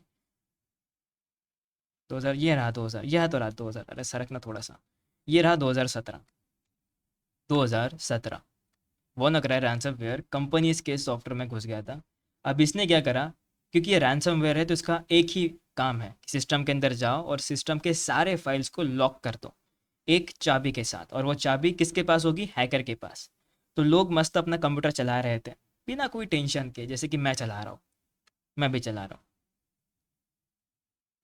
अब अलग अलग फाइल्स फोल्डर्स, मैं क्रोम इस्तेमाल कर रहा था, एकदम से पता चला कि मेरे सिस्टम पे कुछ वायरस आ गया। मैं किसी गलत ही वेबसाइट पे चला गया जो हैकर की वेबसाइट थी। अब उससे वो कुछ तो डाउनलोड हो गया अपने आप और इंस्टॉल हो गया, अपने आप रन हो गया। मुझे लगा कि मैं कोई क्रैक सॉफ्टवेयर डाउनलोड कर रहा था, लेकिन ये गलती से एक रैंसमवेयर डाउनलोड हो गया। अब मेरे सिस्टम में वो हो गया हैक। अब मेरे पास कुछ ऑप्शन नहीं है, मेरे पास कोई चाबी नहीं, कुछ नहीं है, मैं कुछ भी नहीं कर सकता, कुछ भी नहीं कर सकता। अब एक ही चीज़ कर सकता हूँ, वो है अपने सिस्टम को डस्टबिन में फेंकना। लेकिन ये आया कैसे था? थोड़ी सी कहानी पुरानी है लेकिन काम की है। ये आया था एसएमबी के कारण। अब विंडोज़, या यूँ कहूँ एसएमबी, सर्वर मैसेज ब्लॉक, नाम सुना होगा या फिर आगे जानने वाले हो नेटवर्किंग के टाइम पे। तो यहाँ पे ना एक विंडोज़ का एसएमबी सर्वर था जहाँ से मैसेज जाते थे, डेटा शेयर होते थे। विंडोज़ में ये डेटा अपडेट ना करने के कारण ये रैंसमवेयर उसी का फ़ायदा उठा रहा था। जिन जिन लोगों ने इसको अपडेट नहीं करा था, एसएमबी सर्वर को, एसएमबी अब जो भी अपडेट आया था, जिन्होंने इसको अपडेट नहीं करा, उन सभी के सिस्टम पे रैंसम घुस गया। और उन्होंने इग्नोर क्या करा था उसे? उन्होंने ये बोला था या ये बोला होगा कि इसको बाद में करेंगे, अपडेट है ना, बाद में करेंगे, अभी क्या करना है, अभी थोड़ी जल्दी है ना, तो बाद में करेंगे। और देन इसने अपना काम दिखा दिया। तो लगभग लगभग एग्जैक्ट अमाउंट नहीं कह सकता, लेकिन आ, करोड़ में ही कुछ, लगभग 500 करोड़ या 100 करोड़, या 500 ज़्यादा ही हो गया, 500 करोड़ के आसपास, आसपास डैमेज हुआ था। हॉस्पिटल के सिस्टम डाउन हो गए थे। बहुत ही भारी चीज़ हो गई थी, बहुत ही भारी। लेकिन इससे हमें क्या सीखने को मिलता है? कि अपने सॉफ्टवेयर को अपडेट करना चाहिए, ठीक है। लेकिन मुझे पता है, अपना प्ले स्टोर ओपन करो और चेक करो क्या तुमने सच में कोई सॉफ्टवेयर अपडेट करा है क्या? नहीं करा है? "जी सर, हम बाद में करेंगे"। है, पता है मुझे नहीं करा है तुमने, क्योंकि मैंने खुद नहीं करा है, ठीक है। मैंने खुद नहीं करा है, तुमने भी नहीं करा है, पता है, झूठ मत कहना। अब कुछ बोलेंगे कि सर मैंने तो करके रखा है सर, ठीक है, सही है फिर, ठीक है, मत कहना वैसा। अब आगे बढ़ते हैं। क्या तुम्हारा रिस्क मैनेजमेंट का टॉपिक क्लियर है? रिस्क, रिस्क मतलब थ्रेट, वल्नरेबिलिटी और इम्पैक्ट। रिस्क को समझने के बाद ही सिक्योरिटी की स्ट्रेटजी बनाते हैं हम सभी लोग। और असेसमेंट और माइटिगेशन, ये तरीके होते हैं जिससे हम रिस्क को कम कर सकते हैं। रूल्स एंड रेगुलेशंस अगर तुम फॉलो नहीं करते हैं तो तुम्हारा बहुत बड़ा नुकसान हो सकता है। रिस्क एक्सेप्ट करना भी एक स्ट्रेटजी ही होती है हमारे लिए। क्योंकि क्योंकि अगर तुम्हें पता है कि ये ज़्यादा कुछ उखाड़ नहीं सकता, तो ये अच्छा डिसीजन है, फालतू उस पे हम टाइम वेस्ट नहीं करेंगे। ऐसा सोच के कंपनी मूव ऑन करती है, आगे बढ़ती है और कुछ अच्छा फाइंड आउट करती है, ऐसा, ठीक है। हाँ, तुम लोग जल्दी मूव ऑन नहीं करते, लेकिन कंपनी ज़रूर मूव ऑन करती है इन चीज़ों से, खास करके क्योंकि रिस्क होता है ना, इसीलिए। एंड देन, अब साइबर सिक्योरिटी, साइबर सिक्योरिटी बिना रिस्क मैनेजमेंट को तो कुछ इस तरह हो जाएगी, जैसे क्या कह सकते हैं, जैसे कि कार चला रहे हो वो भी बिना ब्रेक के। तो ब्रेक तो ज़रूरी है कहीं ना कहीं, कभी ना कभी एक्सीडेंट भी हो सकता है अगर ब्रेक नहीं मारोगे तो ब्रेक कहाँ मारना है, एक्सीडेंट होगा नहीं होगा, वो सब कुछ रिस्क मैनेजमेंट के अंदर आता है, which is this topic. And done. अब मुझे बताओ कि आपको रिस्क समझ में आया क्या? नहीं नहीं, रैंसमवेयर एक बार सिस्टम में आ गया तो पूरा कंटिन्यू रहता है जब तक उसको पासवर्ड ना डाल दिया जाए, तब तक। और क्या सवाल है? इंटर लेसन नंबर 5 के नोट्स फिर से शेयर कर सकते हो?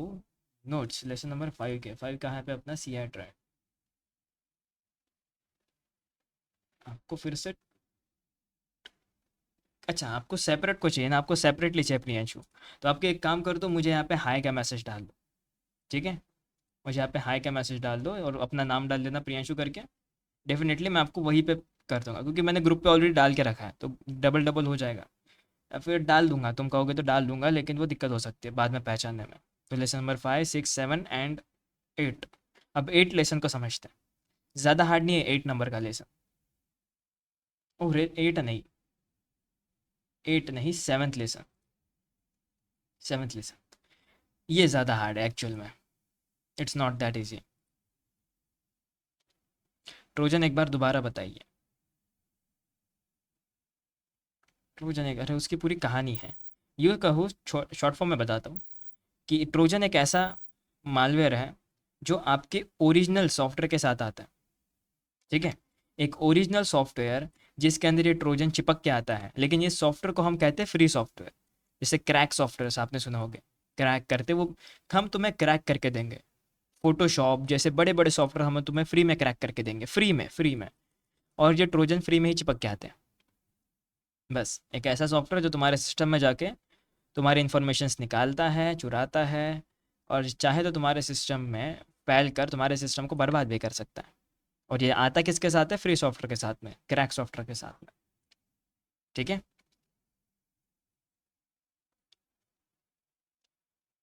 Don't go personal sir. मुझे सब बाउंस कर रहा है, फर्स्ट लेक्चर होगा sir. Then why don't we reinstall the system? कर सकते हो, री इंस्टॉल करोगे सिस्टम, वो तो एक अच्छा ऑप्शन है। लेकिन बता दूं, लेकिन बता दूं कि अगर आप री इंस्टॉल करते हो तो आपका जो पहले वाला सिस्टम था उसमें जो डेटा था वो बर्बाद हो जाएगा। तो री इंस्टॉल एक ऑप्शन है, लेकिन उससे जो डेटा था पहले से वो पूरा डिलीट हो जाएगा, तो फिर कुछ फ़ायदे नहीं, कुछ फ़ायदे नहीं फिर। उसको रिकवर करने के लिए कुछ अलग तरीके आते हैं, तौर तरीके आते हैं। जैसे कैसे फ़ोन को हैक करते हैं, किसी का फ़ोन हैक करते हैं, वो क्या मेरी डिटेल्स देख सकता है कैसे हैक किया है करके? नहीं, अल्टिन अनटिल अनलेस उसको रिवर्स इंजीनियरिंग ना आती हो। अगर उसको रिवर्स इंजीनियरिंग आती हो तो वो डेफिनेटली कुछ ना कुछ करके ये पता लगा सकता है कि एप्लीकेशंस कनेक्शन कहाँ दे रहा है करके, आईपी एड्रेस कौन सा है करके। तो ये थोड़ा, थोड़ा नहीं बहुत ज़्यादा एडवांस हो जाएगा इफ़ अगर हम इस पे जाएंगे तो। ठीक है, आप टूल बना रहे हो उस चीज़ के लिए, बढ़िया है। अब लॉज एंड रेगुलेशंस को समझ लेते हैं। ठीक है, ये थोड़ा सा ज़रूरी है। ठीक है, क्योंकि आप सभी को ये बात पता होना चाहिए कि साइबर सिक्योरिटी में भी हर एक चीज़ के लिए लॉज एंड रेगुलेशंस बनाया गया है। उसका सॉल्यूशन नहीं है क्या? उसका सॉल्यूशन नहीं है। एक ही सॉल्यूशन है, वो है समय। और एग्जैक्ट कहूँ सॉल्यूशन के लिए तो हमें ना पूरा रुकना पड़ता है, कैसे सिस्टम का कोई बैकअप इमेज वगैरह है क्या, वो सारी चीज़ें बैकअप तो बताया है किसी ने ऑप्शन में। सर्च क्यों कर रहा हूँ मैं उसे? बैकअप रुकना होता है, फिर एंटीवायरस है, फिर कुछ ना कुछ तरीके होते हैं, लेकिन अगर वो एग्जैक्ट तरीके नहीं कह सकता, क्योंकि डिफर करता है उन चीज़ों पे, डिफर करता है चीज़ों पे। क्या पता कुछ गलत कर दो और सीधा तुरंत ही बंद हो जाए सिस्टम, अगर ऐसा हो गया तो। मुझे टाइम कितना लगा था सीखने में? अच्छा खासा टाइम लगा था। जो मुझे 1 साल लगा वो मैं 4 महीनों में सिखा रहा हूँ। डेफिनेटली मैं लेवल अप कर रहा हूँ, तुम भी लेवल अप करते जाओगे, ऐसा है। तो टाइम, मुझे बस थोड़ा सा सीखने में बहुत टाइम लगा, और मैं तुम्हें थोड़े से भी थोड़ा सा सिखा रहा हूँ, बेसिक से बेसिक सिखा रहा हूँ। ऐसा है, तो तुम्हें तो और भी टाइम लगेगा, लेकिन टाइम लगता है, टाइम लगता है, 5-5 3-3 महीने नहीं, 1-1 साल तक के लगता है, इफ़ अगर तुम्हें रियल डेडिकेशन है तो। वरना तो भाई कुछ फ़ायदा नहीं, फिर कुछ फ़ायदा नहीं। ऐसा हो जाएगा कि भाई एग्ज़ाम देनी है, 3 साल की कोचिंग, 3 साल की डिग्री करनी है, 3 साल की डिग्री निपटा दी, लेकिन क्या करा वो याद नहीं, ऐसा हो जाएगा फिर। इसलिए 1 साल की डिग्री करो, लेकिन अच्छे से करो। डिग्री तो 1 साल की होती नहीं है, तो डेफिनेटली 3 साल करनी पड़ेगी, समझे? ऐसा है, तो एक दिन में हैकर नहीं बनता, तो डेफिनेटली 1 साल रुकना पड़ेगा मिनिमम। मुझ तक पहुंचने के लिए, मुझसे बढ़िया पहुंचने के लिए 8 मंथ, 8 मंथ इनफ है। ये बेसिक जो मैं सिखा रहा हूँ उसके लिए तो आपको 4 महीना ही इनफ है, लेकिन 8 मंथ और ज़्यादा बढ़िया बनने के लिए, जिसमें आप पोस्ट एक्सप्लोइटेशन तक पहुँच जाओगे।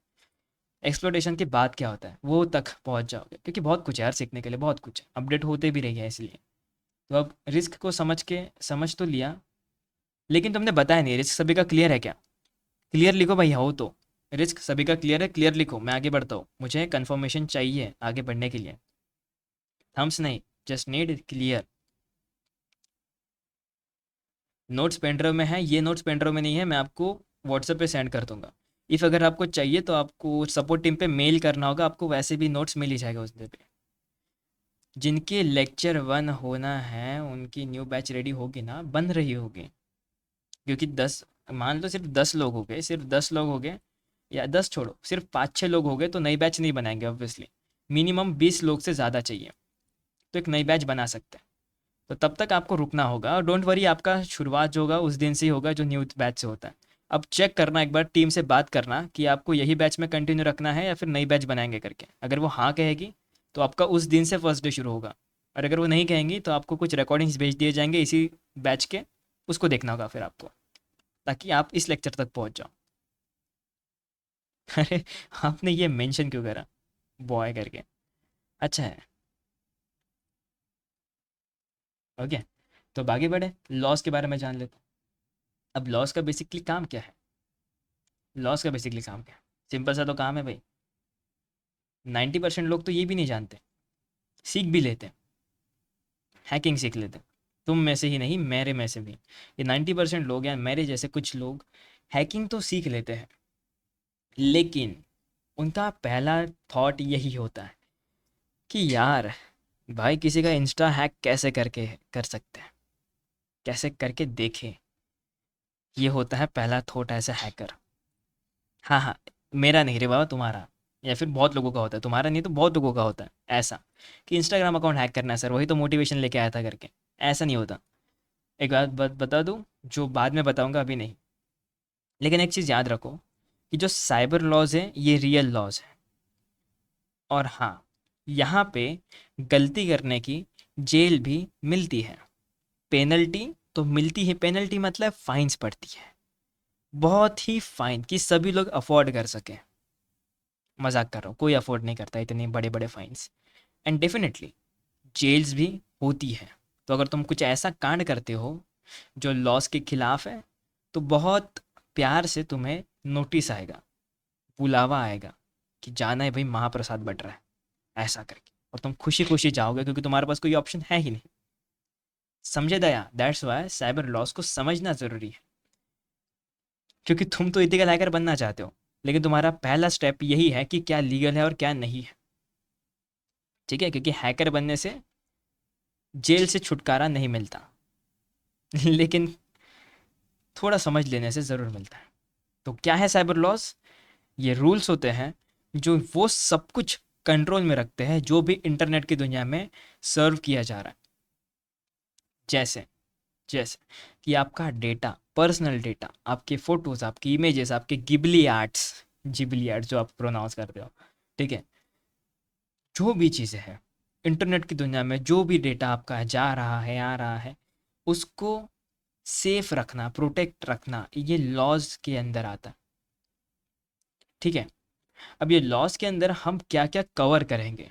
हम कवर करेंगे hacking, identity theft, data privacy, cyber bullying and e commerce जैसे कई सारी चीज़ें हम इसमें कवर अप करेंगे। और हमारा पर्पस यही है कि सिर्फ साइबर लॉस को समझ के ऑनलाइन सेफ्टी को बढ़ाएंगे, खुद के और दूसरों के, अकाउंटेबिलिटी को बढ़ाएंगे, एंड अगेन प्राइवेसी को बढ़ाएंगे, जो तुम यहाँ पे क्लियरली पढ़ ही सकते हो। डन? इतना क्लियर है? अच्छा, सिंपल ऐसा समझो कि तुम रोड पे रेड लाइट तोड़ दोगे, तुम्हारे पे फाइन बैठेगा। बैठता, पहले तो वो फ़ोटो निकालते थे, लेकिन आज पे वो फ़ोटो नहीं निकालते। अब सीधा एआई कैमरास लग गए, और तुम्हें वो HSRP समथिंग कुछ प्लेट चिपकानी पड़ी ज़बरदस्ती। क्यों? क्योंकि टैक्स जो तुमसे वसूल करने थे। ये मजाक कर रहा हूँ। ये तरीके हैं लोगों को पकड़ने के जो रूल्स तोड़ते हैं। वैसे ही साइबर सिक्योरिटी में काफ़ी तरीके हैं, जो अगर कोई रूल्स तोड़ता है तो उन्हें सीधा फाइन बैठ जाता है, और 1000-2000 नहीं, लाखों में पड़ता है। मैं उस पे भी आऊँगा, कितने लाख हो सकते हैं उस पे भी आऊँगा मैं। ये क्लास दोबारा देखना हो तो आप, मैं आपको व्हाट्सएप पे रिकॉर्डिंग शेयर कर दूंगा, आपके ग्रुप पे शेयर कर दूंगा, जो भी आपका ग्रुप है, विधाता बैच, बहुत बढ़िया ग्रुप है, उस पर मैं सेंड कर दूंगा। मेरे गांव में पैसे दे रहा है मेरे को, मेरे गांव में पैसे दे रहे हैं इंस्टाग्राम हैक करने के लिए, लेकिन मेरे को आता ही नहीं है अपने ज्ञान के गंगा भाई, उसमें बहकर सीख जाऊंगा। अच्छी बात है, लेकिन डोंट वरी, ऐसी गंगा नहीं बहने दूंगा मैं जिससे आपको नुकसान हो। हैकिंग सीखना है, आप जेल की बातें बोल रहे हो, तो हाँ सीखो ना, लेकिन क्या रियल है क्या नहीं है वो भी समझना होगा। वही तो डिफरेंस करता है आपके बीच में, ब्लैक हैट और वाइट हैट के बीच में। परमिशन के साथ करोगे सब कुछ अच्छा है, लेकिन अगर बिना परमिशन के साथ करोगे डेफिनेटली वो इलीगल है। आईपी को मॉडिफाई करके किसी को पता नहीं लग सकता कि किसने, क्या मजाक कर रहे हो आयुष? ये बहुत कठिन है। इसके लिए वीपीएन कर सकते हो, बट डेफिनेटली इफ़ अगर आप फ्री वीपीएन का इस्तेमाल करते हो you are not that secure. उस पर हम वीपीएन को टॉपिक पे आएंगे, जब वीपीएन पढ़ेंगे तब उस पर मैं बातचीत करूंगा कि खुद खुद को कैसे सिक्योर रखें और क्या सच में हम सिक्योर है भी क्या इंटरनेट की दुनिया में। सुना होगा आपने, बहुत लोग यही कहते हैं प्राइवेसी जस्ट मिथ, एक्चुअल में सही है, लेकिन उस पर बाद में आएंगे। अब इम्पोर्टेंस समझ लेते हैं कि इन लॉज का अगर पालन ना करेंगे तो क्या नुकसान और क्या फ़ायदे हैं। तो अगर हम लॉज का पालन करते हैं तो हमें हमारा काम बनता है कि हम, या ये साइबर लॉज उन सभी लोगों के डेटा को प्रोटेक्ट करता है साइबर क्रिमिनल से, हरासमेंट, हैकिंग, फ्रॉड, इन सभी से साइबर लॉज हमें प्रोटेक्ट करता है। साइबर लॉज हमारे डेटा की प्राइवेसी को इंश्योर करता है कि वो किसी कंपनी से बाहर ना जाए। अगर कोई कंपनी उसका इस्तेमाल कर रही है तो वो उसे सिक्योर रखे। अगर वो कंपनी उसे बेचती है तो कंपनी को भारी नुकसान या फाइन देना पड़ सकता है। और cyber laws e commerce platform पे या फिर डिजिटल पेमेंट्स को सिक्योर बनाता है। क्यों? और बनाना चाहिए भी, क्योंकि अगर ऐसा नहीं रहा तो लोग बिना किसी के परमिशन के डिजिटल ट्रांजैक्शन कर सकते हैं, किसी का ट्रांजैक्शन देख सकते हैं या कुछ हरकतें कर सकते हैं जिससे वो दिक्कत हो करके, या कंपनीज में फेक ऑर्डर कर सकते हैं। लेकिन ये लॉस के कारण वो सारी चीज़ें सिक्योर हैं। देन साइबर लॉज ही हमें हैकिंग से बचाता है, साइबर आइडेंटिटी थेफ्ट से बचाता है, या क्राइम्स अगर कोई होता है तो उन सभी को पनिश भी साइबर लॉज ही करता है। अब यहाँ पे हमारी एक बाउंड्री होती है, जिसे कहते हैं ना, तुम अपने दोस्त या तुम्हारे किसी से कोई कहता है कि भाई लिमिट में रह, लिमिट में, इससे ज़्यादा नहीं जानेगा। वैसे ही होता है यहाँ पे, हमारे डिजिटल बिहेवियर को एक बाउंड्रीज में सेट किया जाता है कि एक बंदा इतने लिमिट तक ही चीज़ों को या फिर इतने इतने चीज़ों को देख सकता है पूरे रिस्पॉन्सिबिलिटी के साथ में। अगर वो लिमिट के बाहर जाते हैं इसका मतलब वो चीज़ों को वॉयलेट कर रहा है। डेफिनेटली अपने इंडिया में कुछ चीज़ें बैन है, डेफिनेटली अगर तुम उन चीज़ों को ज़बरदस्ती देखने की कोशिश भी करते हो तो तुम क्या कर रहे हो, बनाए हुए रूल्स का नुकसान, पालन नहीं कर रहे हो। तो अगर तुम पे एक्शन लिया जाए तो वो लीगल एक्शन होगा कि भाई तुम हरकतें कर रहे हो इसलिए एक्शन हो रहा है।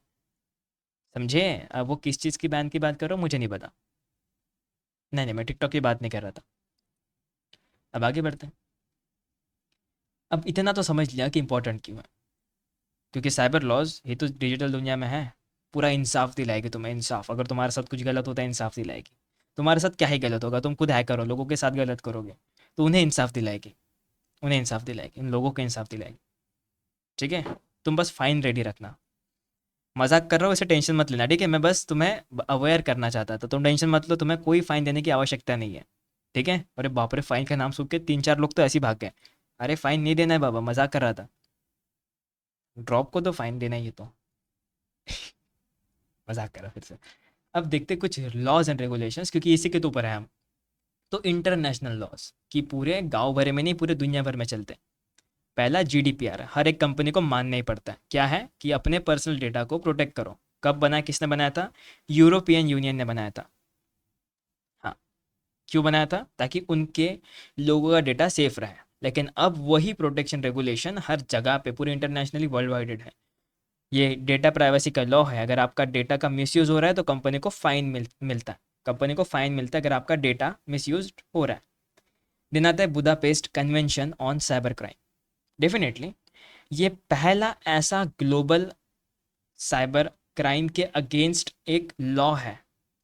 फिर से बताता हूँ, ये पहला ऐसा साइबर क्राइम के अगेंस्ट लॉ बनाया गया है। हाँ, पहला लॉ है जिसका नाम है बुदापेस्ट कन्वेंशन, साइबर क्राइम के अगेंस्ट, जिनसे फाइट करने में आसान हो। साइबर क्राइम के अगेंस्ट, जैसे आपके साथ फ्रॉड हो गया, साइबर क्राइम उसे ही कहते हैं। स्कैम हो गया, साइबर क्राइम उसे ही कहते हैं। देन आता है DMCA। यूट्यूब देखते हो? सर रोज देखता हूँ। क्या देखते हो? शॉर्ट्स चलाते हो? कभी एक ट्राई करना, खुद का अकाउंट बनाना, छोटा सा एकदम अकाउंट, फर्क नहीं पड़ता कितने सब्सक्राइबर है। एक हाथ की वीडियो डाउनलोड करना और उसी को अपने वीडियो पे अपलोड करना।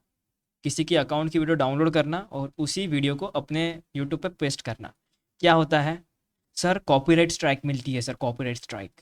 हाँ, तो डीएमसीए वही है, डीएमसीए वही है, ये कॉपीराइट प्रोटेक्शन है। यूट्यूब तक डाउन नोटिस यही आता है, यही से आता है। समझे? कभी देखा नहीं होगा, कभी सुना नहीं होगा, लेकिन आज सुन लिया कि डीएमसीए वो चीज़ है जो आपके इंटेलेक्चुअल इंटेलेक्चुअल प्रॉपर्टीज़ को बचाती है। जैसे आपका कोई डेटा है, मान लो कि आपने बहुत मेहनत करके एक वायरस को जन्म दिया, वायरस बनाया, तो इसका मतलब आपको वो वायरस, वो अब आपका वायरस हो गया। आपने उसके सब कुछ कॉपीराइट राइट खरीद लिए। अगर कोई उसका इस्तेमाल करता है और खुद ऐसा क्रिएट करता है, आप उसको पेनल्टी लगा सकते हो, है ना? नहीं नहीं, मैं चाइना की बात नहीं कर रहा हूँ, मैं बात कर रहा था कॉपीराइट की। कॉपीराइट की कि सिर्फ वही बना सकता है, वही यूज़ कर सकता है जिसने उसको जन्म दिया, जिसने उसको बनाया। जैसे आपका डेटा आप ही इस्तेमाल करोगे, आपके डेटा से मैं थोड़ी कॉलेजेस में जाके पढ़ूंगा, नहीं पढ़ूंगा ना कि यार सर मेरा नाम तो रोहित है यार, मुझे पढ़ने दो सर, मेरे पढ़ने की इच्छा हो रही है, पता नहीं एकदम मोटिवेशन मिल गया सर, मुझे कॉलेजेस में पढ़ना है अभी। है, ऐसा नहीं होता, ऐसा नहीं होता। आपके डेटा को सिर्फ आप ही इस्तेमाल करोगे, कोई अगर दूसरे इस्तेमाल करता है उस पर उस पर फाइन या कॉपीराइट स्ट्राइक्स मिलती है। ठीक है, जीमेल के थ्रू, मेल के थ्रू जैसे मिलती है, लेकिन मिलती ज़रूर है, क्योंकि ये लॉज उसी के लिए बनाया गया है। Digital millennium copyright act. Done. आगे बढ़ते हैं। अब नेशनल पे आते हैं, इंटरनेशनल देख लिया, अब नेशनल पे आते हैं। India is my country, all Indians are my national brothers and sisters, सुना होगा ना? नेशनल तो मैंने लगा दिया, तुम तो एक्सेप्ट भी लगाते हो बीच में, एक्सेप्ट नाम डाल दो तो बीच में अपने मनपसंद व्यक्ति का, है ना? अब वो ही चीज़ है सीएफए के अंदर भी होता है। क्या है कि इस दुनिया में ना बहुत सारे फ्रॉड होते हैं, अब्यूज़ एक्ट होते हैं कि यार तूने रिवाइव क्यों नहीं दिया, तूने रिवाइव क्यों नहीं दिया, बीप आती है फिर बीच में। तूने रिवाइव क्यों नहीं दिया, बीप आती है। अरे यार उसको पहले नॉक करता, बीप आती है। तूने मैसेज क्यों नहीं करा, बीप आती है। मेरे बाबू ने खाना खाया क्या, बीप आती है। बीप से मेरा मतलब यहाँ पे अब्यूज़ करते हो तुम, गालियाँ बकते हो, भयंकर भयंकर ऐसी गालियाँ जो खुद इन्वेंट करते हो, नए नए करते हो ना। ये होता है अब्यूज़ एक्ट। अगर ऐसा इंटरनेट की दुनिया में किसी को सेंड करते हो और अगर उसने आप पे रिपोर्ट डाल दी, ये लॉ आप पे लग जाएगा तुरंत, बिना कोई दिक्कत के। अब्यूज़ एक्ट उसे ही कहते हैं। ठीक है, क्या है आपका? Can I leave with your permission? Okay okay, don't worry don't worry, आप कोई बात नहीं, आप लीव कर सकते हो, डोंट वरी। आप रिकॉर्डिंग्स देखना पर यहाँ से, ठीक है? मैं नहीं खेलता कोई गेम्स, मैं खेलता हूँ गेम्स लेकिन ये नहीं, ठीक है? सारे गेम्स खेलता हूँ एक्चुअली, क्योंकि दिन भर एक इंसान क्या ही करेगा, खाली टाइम पे यही करता है, हर एक गेम्स खेलता है, हर एक गेम्स खेलता है। डेफिनेटली मेरी मर्जी। मजाक करो, ठीक है? तो देखो, सीएफए में, सीएफएए, कंप्यूटर फ्रॉड, जैसे कि किसी को कंप्यूटर के बारे में कुछ भी नहीं पता, नहीं पता कि क्या होता है कंप्यूटर। तुम उनसे कह रहे हो कि अगर आपको मुझसे बात करनी है तो अपना ओटीपी दीजिए, अपना पिन दीजिए, या अपने स्क्रीन पे आए गए नंबर पे क्लिक करिए। मैं आपको नंबर बताता हूँ, उस पर क्लिक करिए, ताकि मैं आपसे हिंदी में बात कर सकूँ। जिसको कंप्यूटर नहीं आता वो तो क्लिक कर भी देगा कि यार सामने वाला बंदा कह रहा है ओटीपी दो, दे देंगे। सामने वाला बंदा कह रहा है पासवर्ड दो, दे देंगे।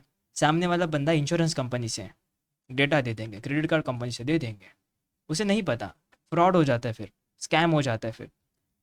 और इन सभी को बचाने के लिए लॉ आता है सी एफ ए ए का, C F double A, which is computer fraud and abuse act. अगर कोई तुम्हें इंटरनेट की दुनिया में गाली गलौज करता है, तुम्हारी फोटोज़ बनाता है अच्छी वाली एआई की मदद से, तो डेफिनेटली तुम उस पर केस कर सकते हो, और वो केस इसी लॉज के ऊपर लगता है। डन। यही तो है लॉस सी एफ ए के बारे में, सी एफ डबल ए के बारे में। यहाँ पे अगर तुम हैकिंग भी करते हो, किसी को नहीं पता, मान लो तुम्हारा दोस्त बेवकूफ़ है, मेरे दोस्त की तरह ही, कि उसको नहीं पता क्या डिफरेंस है मैक ओएस और विंडोज़ के बीच में, उसको दोनों एक ही लगते हैं कि यार मैं तो एंड्रॉयड चलाता हूँ, मुझे क्या, ऐसा लगता है उसे। तो डेफिनेटली तुम उसे बुद्धू बना सकते हो कि यार अपने विंडोज़ को मैक ओएस बनाने के लिए ना मैं तुझे एक लिंक भेजता हूँ, तो उस पर क्लिक कर, लॉग इन कर, फिर मैं तुझे एक ओटीपी भेजूंगा, ओटीपी डाल देना, तेरा विंडोज़ मैक ओएस में चेंज हो जाएगा। ऐसा बोल के मैं उसके सिस्टम को हैक कर सकता हूँ, क्योंकि उसको थोड़ी पता है। और यही दिमाग लगाते हैं, और ये लॉस के अंदर है। अगर मैं ऐसा करता हूँ, अपने सिस्टम दोस्त को बुद्धू बनाकर उसके सिस्टम को हैक कर लेता हूँ, तो ये लॉस के अंतर्गत मुझे पेनल्टी या फाइन या जेल तीनों हो सकती है। दैट्स वाई ये लॉज नेशनल या हर जगह पे इस्तेमाल किए हैं, खास करके यूएस में और पूरे इंडिया में भी इस्तेमाल होता है। अब इंडिया के लिए एक और स्पेशल एक्ट है जिसका नाम है IT act, information technology act. अब ये आईटी एक्ट ना, नीचे अगर तुम स्क्रॉल डाउन करोगे तो इतना सारा है, पूरा स्पेसिफिक आईटी एक्ट इतना सारा है, इतना सारा भी आईटी एक्ट। तो इसको तो बाद में पढ़ेंगे फिर, ठीक है, इसको बाद में पढ़ेंगे। देन आता है डेटा प्रोटेक्शन एक्ट। बस ये आपके डीएमसी के तरह ही होता है, डीएमसीए की तरह ही होता है आपका, जिसमें बस फ़र्क इतना है कि आपके डेटा को, पर्सनल डेटा को, क्या कहा मैंने, आपके पर्सनल डेटा के ऊपर पूरा का पूरा ध्यान, फोकस, या आपके डेटा को सिक्योर करने का काम डीपीए करेगा। ये कंपनीज में लगते हैं, बता दो, ये सारे लॉज कंपनीज के अंदर लगते हैं। तो ये मत सोचना कि कहाँ लगते, कंपनीज के अंदर ही लगते हैं नेशनल लॉज, ठीक है। ये पूरे इंडिया फोकस्ड लॉज है यहाँ से। हो गया। अब हैंडलिंग से मेरा मतलब कि अगर आपका डेटा कहीं ट्रांसफ़र कर रहे हैं तो उसे सिक्योरली ट्रांसफ़र करें, क्योंकि आपका डेटा है। कंपनी का डेटा जितना ज़्यादा सिक्योर रखते हैं उतना ही सिक्योर क्लाइंट का भी रखा जाता है, रखना चाहिए एक्चुअल में। क्योंकि अगर क्लाइंट का डेटा लीक होता है तो क्लाइंट आएंगे ही नहीं कंपनीज पे, जो जिससे कंपनी प्रॉफिट्स नहीं अर्न कर पाएगी, समझे। तो इसलिए ये एक लॉ है जिसको थोड़ा टेक्निकली मत जाना, बस समझ लो कि है तो है, काफ़ी है यूके का लॉ है, जिससे बस डेटा हैंडल करने के काम आता है, वो भी कंपनीज के थ्रू।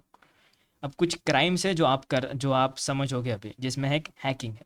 हैकिंग मतलब बिना किसी परमिशन के सिस्टम के अंदर घुस जाना और फिर उसे बर्बाद कर देना, कि एक बार मैं तुम्हारी ज़िंदगी में आ गई तो मैं तुम्हें बर्बाद कर दूंगी, फिर लोग कहते हैं कि मैं बर्बाद होना चाहता हूँ, इसे हैकिंग कहते हैं।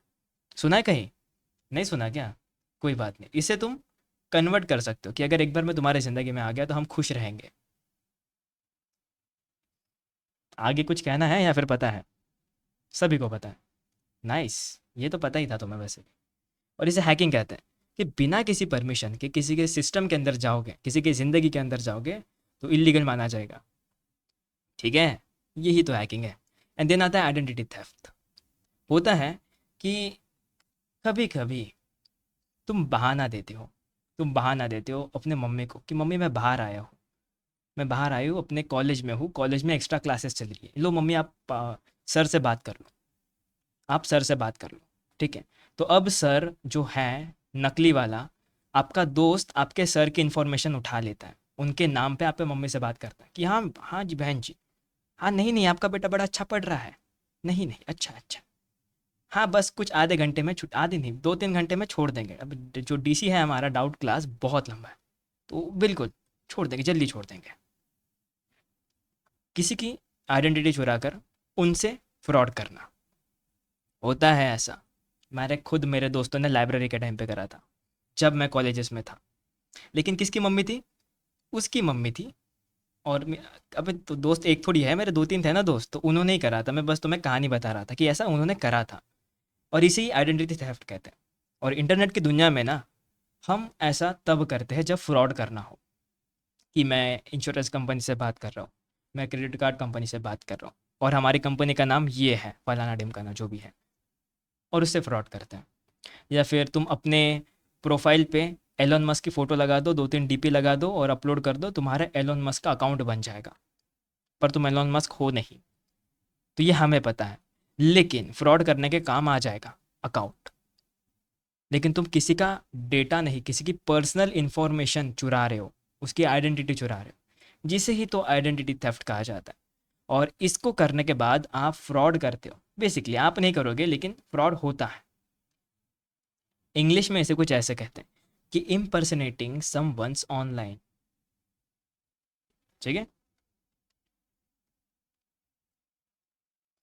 समझा क्या कुछ? Advance Python in I is I M P. If you want to learn advance Python in is important, कर सकते हो। एडवांस में क्या है, कर सकते हो। वैसे भी उसके काफ़ी सारे लाइब्रेरीज जो होते हैं, डिपेंड करता है आप क्या सीखना चाहते हो उसमें। ओके। तो एक और चीज़ है, जैसे कि एक छोटा सा एग्जांपल देता हूँ आइडेंटिटी थेफ्ट का, कि आपको मान लो किसी का क्रेडिट कार्ड मिल गया, आधार कार्ड मिल गया, क्रेडिट कार्ड मिल गया, पैन कार्ड मिल गया, कुछ भी मिल गया।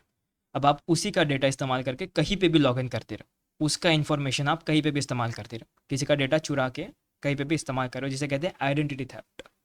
ठीक है, फ्रॉड करने के लिए कि भाई क्रेडिट कार्ड किसी और का है, नाम मैंने डाला है और उसके डिटेल्स का मैं मिसयूज़ कर रहा हूँ ऑर्डर करने के लिए। फंसेगा कौन? Credit card owner. लेकिन इस चीज़ को ही आइडेंटिटी थेफ्ट माना जाता है। सीधा सीधा कहूँ तो तुम्हारी चोरी करना, जो भी डेटा का है उसका चोरी करना। एंड आता है फिशिंग। फिशिंग एक बहुत ही बढ़िया चीज़ है। क्लिक टू विन आईफोन, ऐसे ईमेल्स आते होंगे, ऐसे मेल्स आते होंगे। Click to chat with me, हाँ ऐसे ईमेल्स आते होंगे ना, यूट्यूब पे तो आते हैं भाई, मुझे तो आते हैं, पता नहीं तुम्हें क्यों नहीं आते। ये सारे के सारे फिशिंग होते हैं। ईमेल्स पे फेक ईमेल्स आते हैं। क्लिक करो, क्लिक करो, जिससे फ्री में कॉइन्स जीतोगे, रिवॉर्ड्स जीतोगे, साइन अप बोनस मिलेगा, दुनिया भर की चीज़ें मिलेगी। लेकिन जब क्लिक करते हैं तो पता चलता है कि अपना ही डेटा उनके पास चला गया। और यही फिशिंग के अंदर भी होता है। यहाँ पे आप किसी को बुद्धू बनाकर किसी की पर्सनल इन्फॉर्मेशन निकालते हो उनसे, ईमेल से बात करके या फिर टेक्स्ट करके, और इसे फिशिंग माना जाता है, इसे फिशिंग बोला जाता है। ठीक है, किसी को बुद्धू बनाकर उसकी इन्फॉर्मेशन चुराना, that's we called phishing. Can I exit because my is for, ये बिंदास बिंदास, टेंशन मत लो, फर्स्ट क्लास ही है। लेकिन जाते बराबर गेम मत खेलना, वरना फिर तो दिक्कत है। अब बोलोगे सर अभी तो बंद करना है, दोस्त ऑनलाइन आ गया, ऐसा मत करो। ठीक है मजाक करो, ठीक है, आप बिंदास जा सकते हो। अब लास्ट सेकंड आता है साइबर बुलिंग, किसी को हरास करना ऑनलाइन। जैसे कि आपको किसी ने मना कर दिया कि नहीं यार, नहीं है मुझे इंटरेस्ट, आपका शुरू हुआ से। इसे साइबर बुलिंग कहते हैं एक्चुअल में। अगर आप ऐसा करते हो या फिर नहीं भी करते, सोच भी रहे हो, मत करो। बिकॉज इसे साइबर बुलिंग कहा जाता है, जिसपे आप किसी को हरास करते हो, उसे ट्रोल करते हो या उसको नुकसान पहुंचाते हो। ठीक है, ट्रोल करना इज़ गुड एक्चुअल में, लेकिन नुकसान पहुंचाना इज़ नॉट गुड। ठीक है, आई थिंक तुम्हें पता हो ट्रोल मतलब क्या होता है। यस। दिन आता है इंटेलेक्चुअल प्रॉपर्टी थेफ्ट, ये वही हो गया आइडेंटिटी थेफ्ट की तरह है। बस इतना है कि आप किसी के कॉपीराइट कंटेंट को चिपकाते हो, यहाँ से डाउनलोड करके वहाँ पे चिपका दिया, यूट्यूब से डाउनलोड करके टेलीग्राम पे चिपका दिया, बोल दिया कि हमारा ऑथेंटिकेशन ऑफिशियल है। नहीं, यूट्यूब से डाउनलोड करके टेलीग्राम पे चिपका रहे हो, वो कॉपीराइटेड डेटा ही है। तो ऐसा करते हो तो भी फाइन पड़ता है। एंड कुछ साइबर सिक्योरिटी के इथिक्स जान लेते हैं कि वो चीज़ है जो सिर्फ टूल्स ही नहीं बल्कि वैल्यूज़ भी प्रोवाइड करते हैं। वो है प्राइवेसी की रिस्पेक्ट करना, किसी का डेटा बिना उसकी परमिशन के मत एक्सेस करना। ठीक है, क्योंकि अगर तुम ऐसा करते हो तो फिर तुम लीगल नहीं इलीगल माने जाओगे। दूसरा ये चीज़ है कि आपको हमेशा हैकिंग करनी है, वो भी रिस्पॉन्सिबिलिटी के साथ में। जैसे कि आप किसी सिस्टम को हैक कर रहे हो और सिस्टम के अंदर मानो कुछ वल्नरेबिलिटी आपको मिल गई, कुछ कमियां आपको मिल गई, बग्स मिल गए, तो एक इथिकल हैकर का काम होता है कि उस बग्स को रिपोर्ट कर दे कंपनी को, कि भाई कंपनी तुम्हारे यहाँ इस सिस्टम के अंदर इस जगह पे एक वल्नरेबिलिटी है, चाहो नहीं चाहो तो इसे फिक्स कर दो, करना ही होगा वरना ये इतना नुकसान पहुंचा सकती है। ये इथिकल हैकर करता है। ठीक है, दिन आता है disclosure the ethics, and we can say malicious activities को अवॉइड करना, जिसमें हम वल्नरेबिलिटी रिस्पॉन्सिबिलिटी बताते हैं विद बग बाउंटीज़ के द्वारा वगैरह वगैरह, ये वाला एक्चुअली रिस्पॉन्सिबिलिटी डिस्क्लोजर इसकी मैं बात कर रहा हूँ, जिसमें हम बताते हैं कि बग बाउंटीज़ होती है या फिर कुछ सर्टिफिकेशंस होते हैं जिसमें हमें सिस्टम दिए जाते हैं और हमें उस सिस्टम के फ़ायदा ना उठाकर उन सिस्टम को हैक करके वल्नरेबिलिटीज़ बताने होते हैं। और ये इथिकली डिस्क्लोजर क्यों कहा गया है? क्योंकि कंपनी तुम्हें टेस्ट करने के लिए कुछ सिस्टम्स देती है, लेकिन वो तुम पे भरोसा करती है कि तुम उसका फ़ायदा नहीं उठाओगे, तो डेफिनेटली तुम उसका फ़ायदा नहीं उठाओगे। अगर तुम उसे उठाते हो, तुम उसे बराबर से बंद नहीं करते, तुमने हैक कर दिया उस चीज़ को, तो कंपनी तुम पे डेफिनेटली कुछ एक्शन ले सकती है। इसीलिए रिस्पॉन्सिबिलिटी डिस्क्लोजर का मतलब है कि चुपचाप सुख समेत उसे वापस लौटा दो, बंद कर दो। ठीक है, हाँ, मम्मी ने 10 रुपये दिए थे, चुपचाप 10 रुपये घर पे लेके जाओ, 9 रुपये नहीं, 10 रुपये, ऐसा। ठीक है, वरना 1 रुपये बराबर निकलते घर पे पहुंचने के बाद। क्या क्या तुम्हारा इसमें ऑनलाइन चलता है, फिर तो बच गए। अब आते हैं compliance with laws and policies, या सॉरी अवॉइडिंग मलिशियस एक्टिविटीज, तो रह गया। इसमें हमारा बस इतना काम होता है कि हम क्रैक टूल्स या इलीगल टूल्स नहीं बनाते हैं, ना ही उन्हें यूज़ करते हैं, क्योंकि अगर ऐसा करते हुए दिख गए तो सीधा सीधा जेल में आपका स्वागत किया जाता है और तुम दिक्कत में पड़ सकते हो। क्योंकि मलिशियस एक्टिविटीज़ में यही आता है कि आप इलीगल हैकिंग करते हो, जैसे कि आप ड्रग्स बेचते हो, यहाँ से उठा के ड्रॉप शिपिंग करते हो आप ड्रग्स में ड्रग्स में ड्रॉप शिपिंग सुना है शायद तुमने कहीं ना कहीं, है ना, इसके भी कोर्सेज आते हैं कोर्सेज। अरे क्या बात कर रहे हो, नहीं देखा कभी? टेलीग्राम पे आओ कभी, तुम्हें दिखा देंगे। एंड मालवेयर क्रिएशंस, कि आप खुद से एक ऐसा सॉफ्टवेयर बनाते हो जो लोगों को बर्बाद करें, जिसे इलीगली माना जाता है। एंड डेटा थेफ्ट मतलब तो सिंपल है कि ऐसा कुछ करो कि एक हफ्ते तक अपना एक नया दोस्त बनाओ, उसके घर पे जाओ और चोरी करके आओ। इसी तो डेटा थेफ्ट कहते हैं। उससे क्या फ़ायदा उठाओ, उसके डेटा को चोरी करो, उसके आइडेंटिटी को चोरी करो, इसे डेटा थेफ्ट कहते हैं। और अगर तुम ऐसा करते हो तो डेफिनेटली यार ये तो बुरी चीज़ है ना। हाँ, वो अलग बात है कि अगर तुम्हारा अच्छा दोस्त हो तो, लेकिन फिर भी बात कैसी भी हो, अगर किसी का डेटा चुरा रहे हो वो बुरी ही चीज़ है, ठीक है।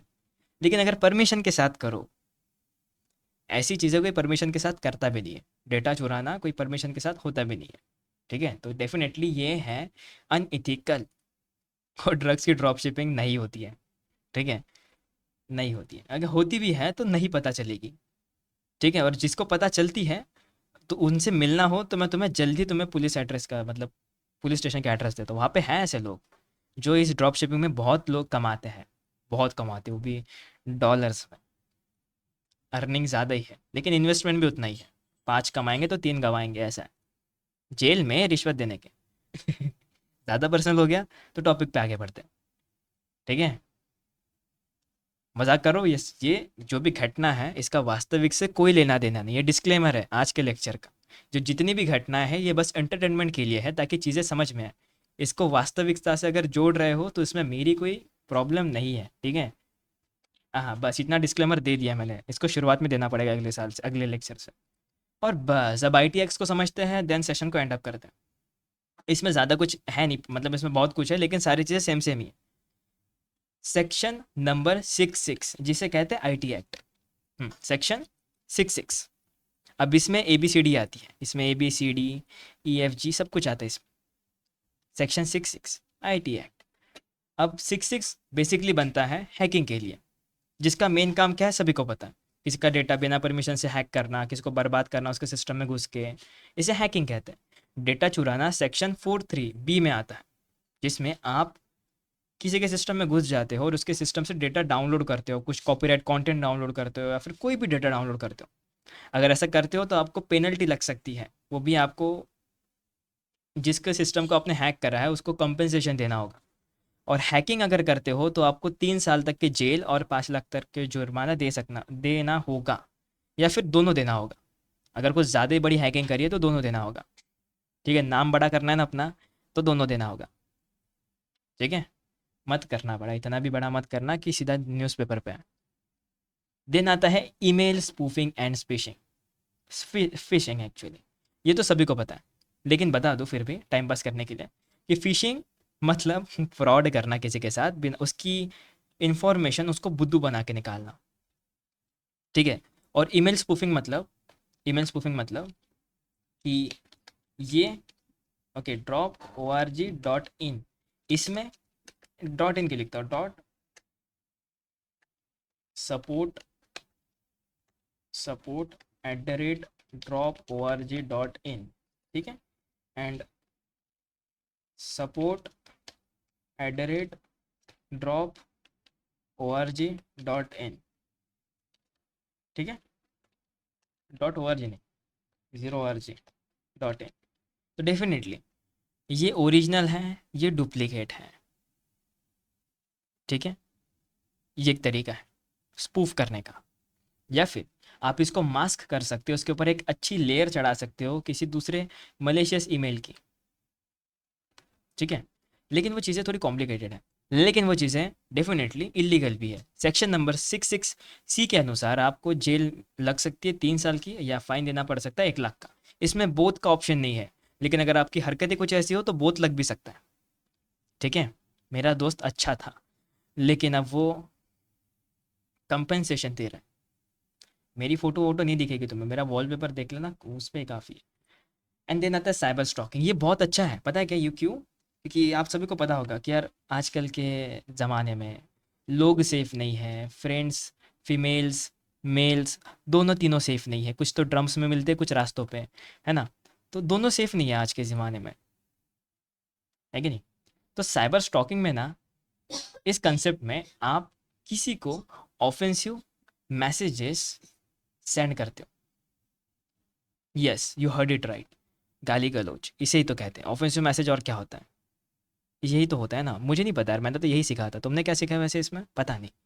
लेकिन 66A या सेक्शन 354 DIPC के अनुसार, अगर आप किसी को ऑनलाइन स्टॉक करते हो, उसके ऊपर नज़र गड़ाए बैठे हो कि वो हर एक चीज़ पे क्या कर रहा है, नहीं यार ये नहीं करना था, वो कर रहा, हर एक चीज़ है ये तुम करते हो, जब तुम्हें कोई रिजेक्ट करता है तब। ज़्यादा पर्सनल हो गया है ना। लेकिन यही होता है साइबर स्टॉकिंग। बस इतना है कि अगर आप उसे ऑफेंसिव मैसेजेस सेंड कर रहे हो तो डेफिनेटली ये लॉ के अनुसार आपको जेल मिल सकता है। जेल, अगेन 3 साल का। 3 साल अच्छा लगता है कहने में, नहीं, 3 साल की एक डिग्री होती है, इसीलिए 3 साल की नहीं होती एक्चुअली, ज़्यादा होती है उससे, ज़्यादा होती है उससे, है ना। तो डेफिनेटली तुम्हारी एक डिग्री बर्बाद हो सकती है अगर तुम सिर्फ एक बुरा मैसेज सेंड करते हो। लेकिन टेंशन मत लो, आजकल के एरा में जो आप मैसेज सेंड करते हो स्टार में कन्वर्ट हो जाते हैं, तो किसी को पता भी नहीं चलता कि आपने क्या भेजा है करके।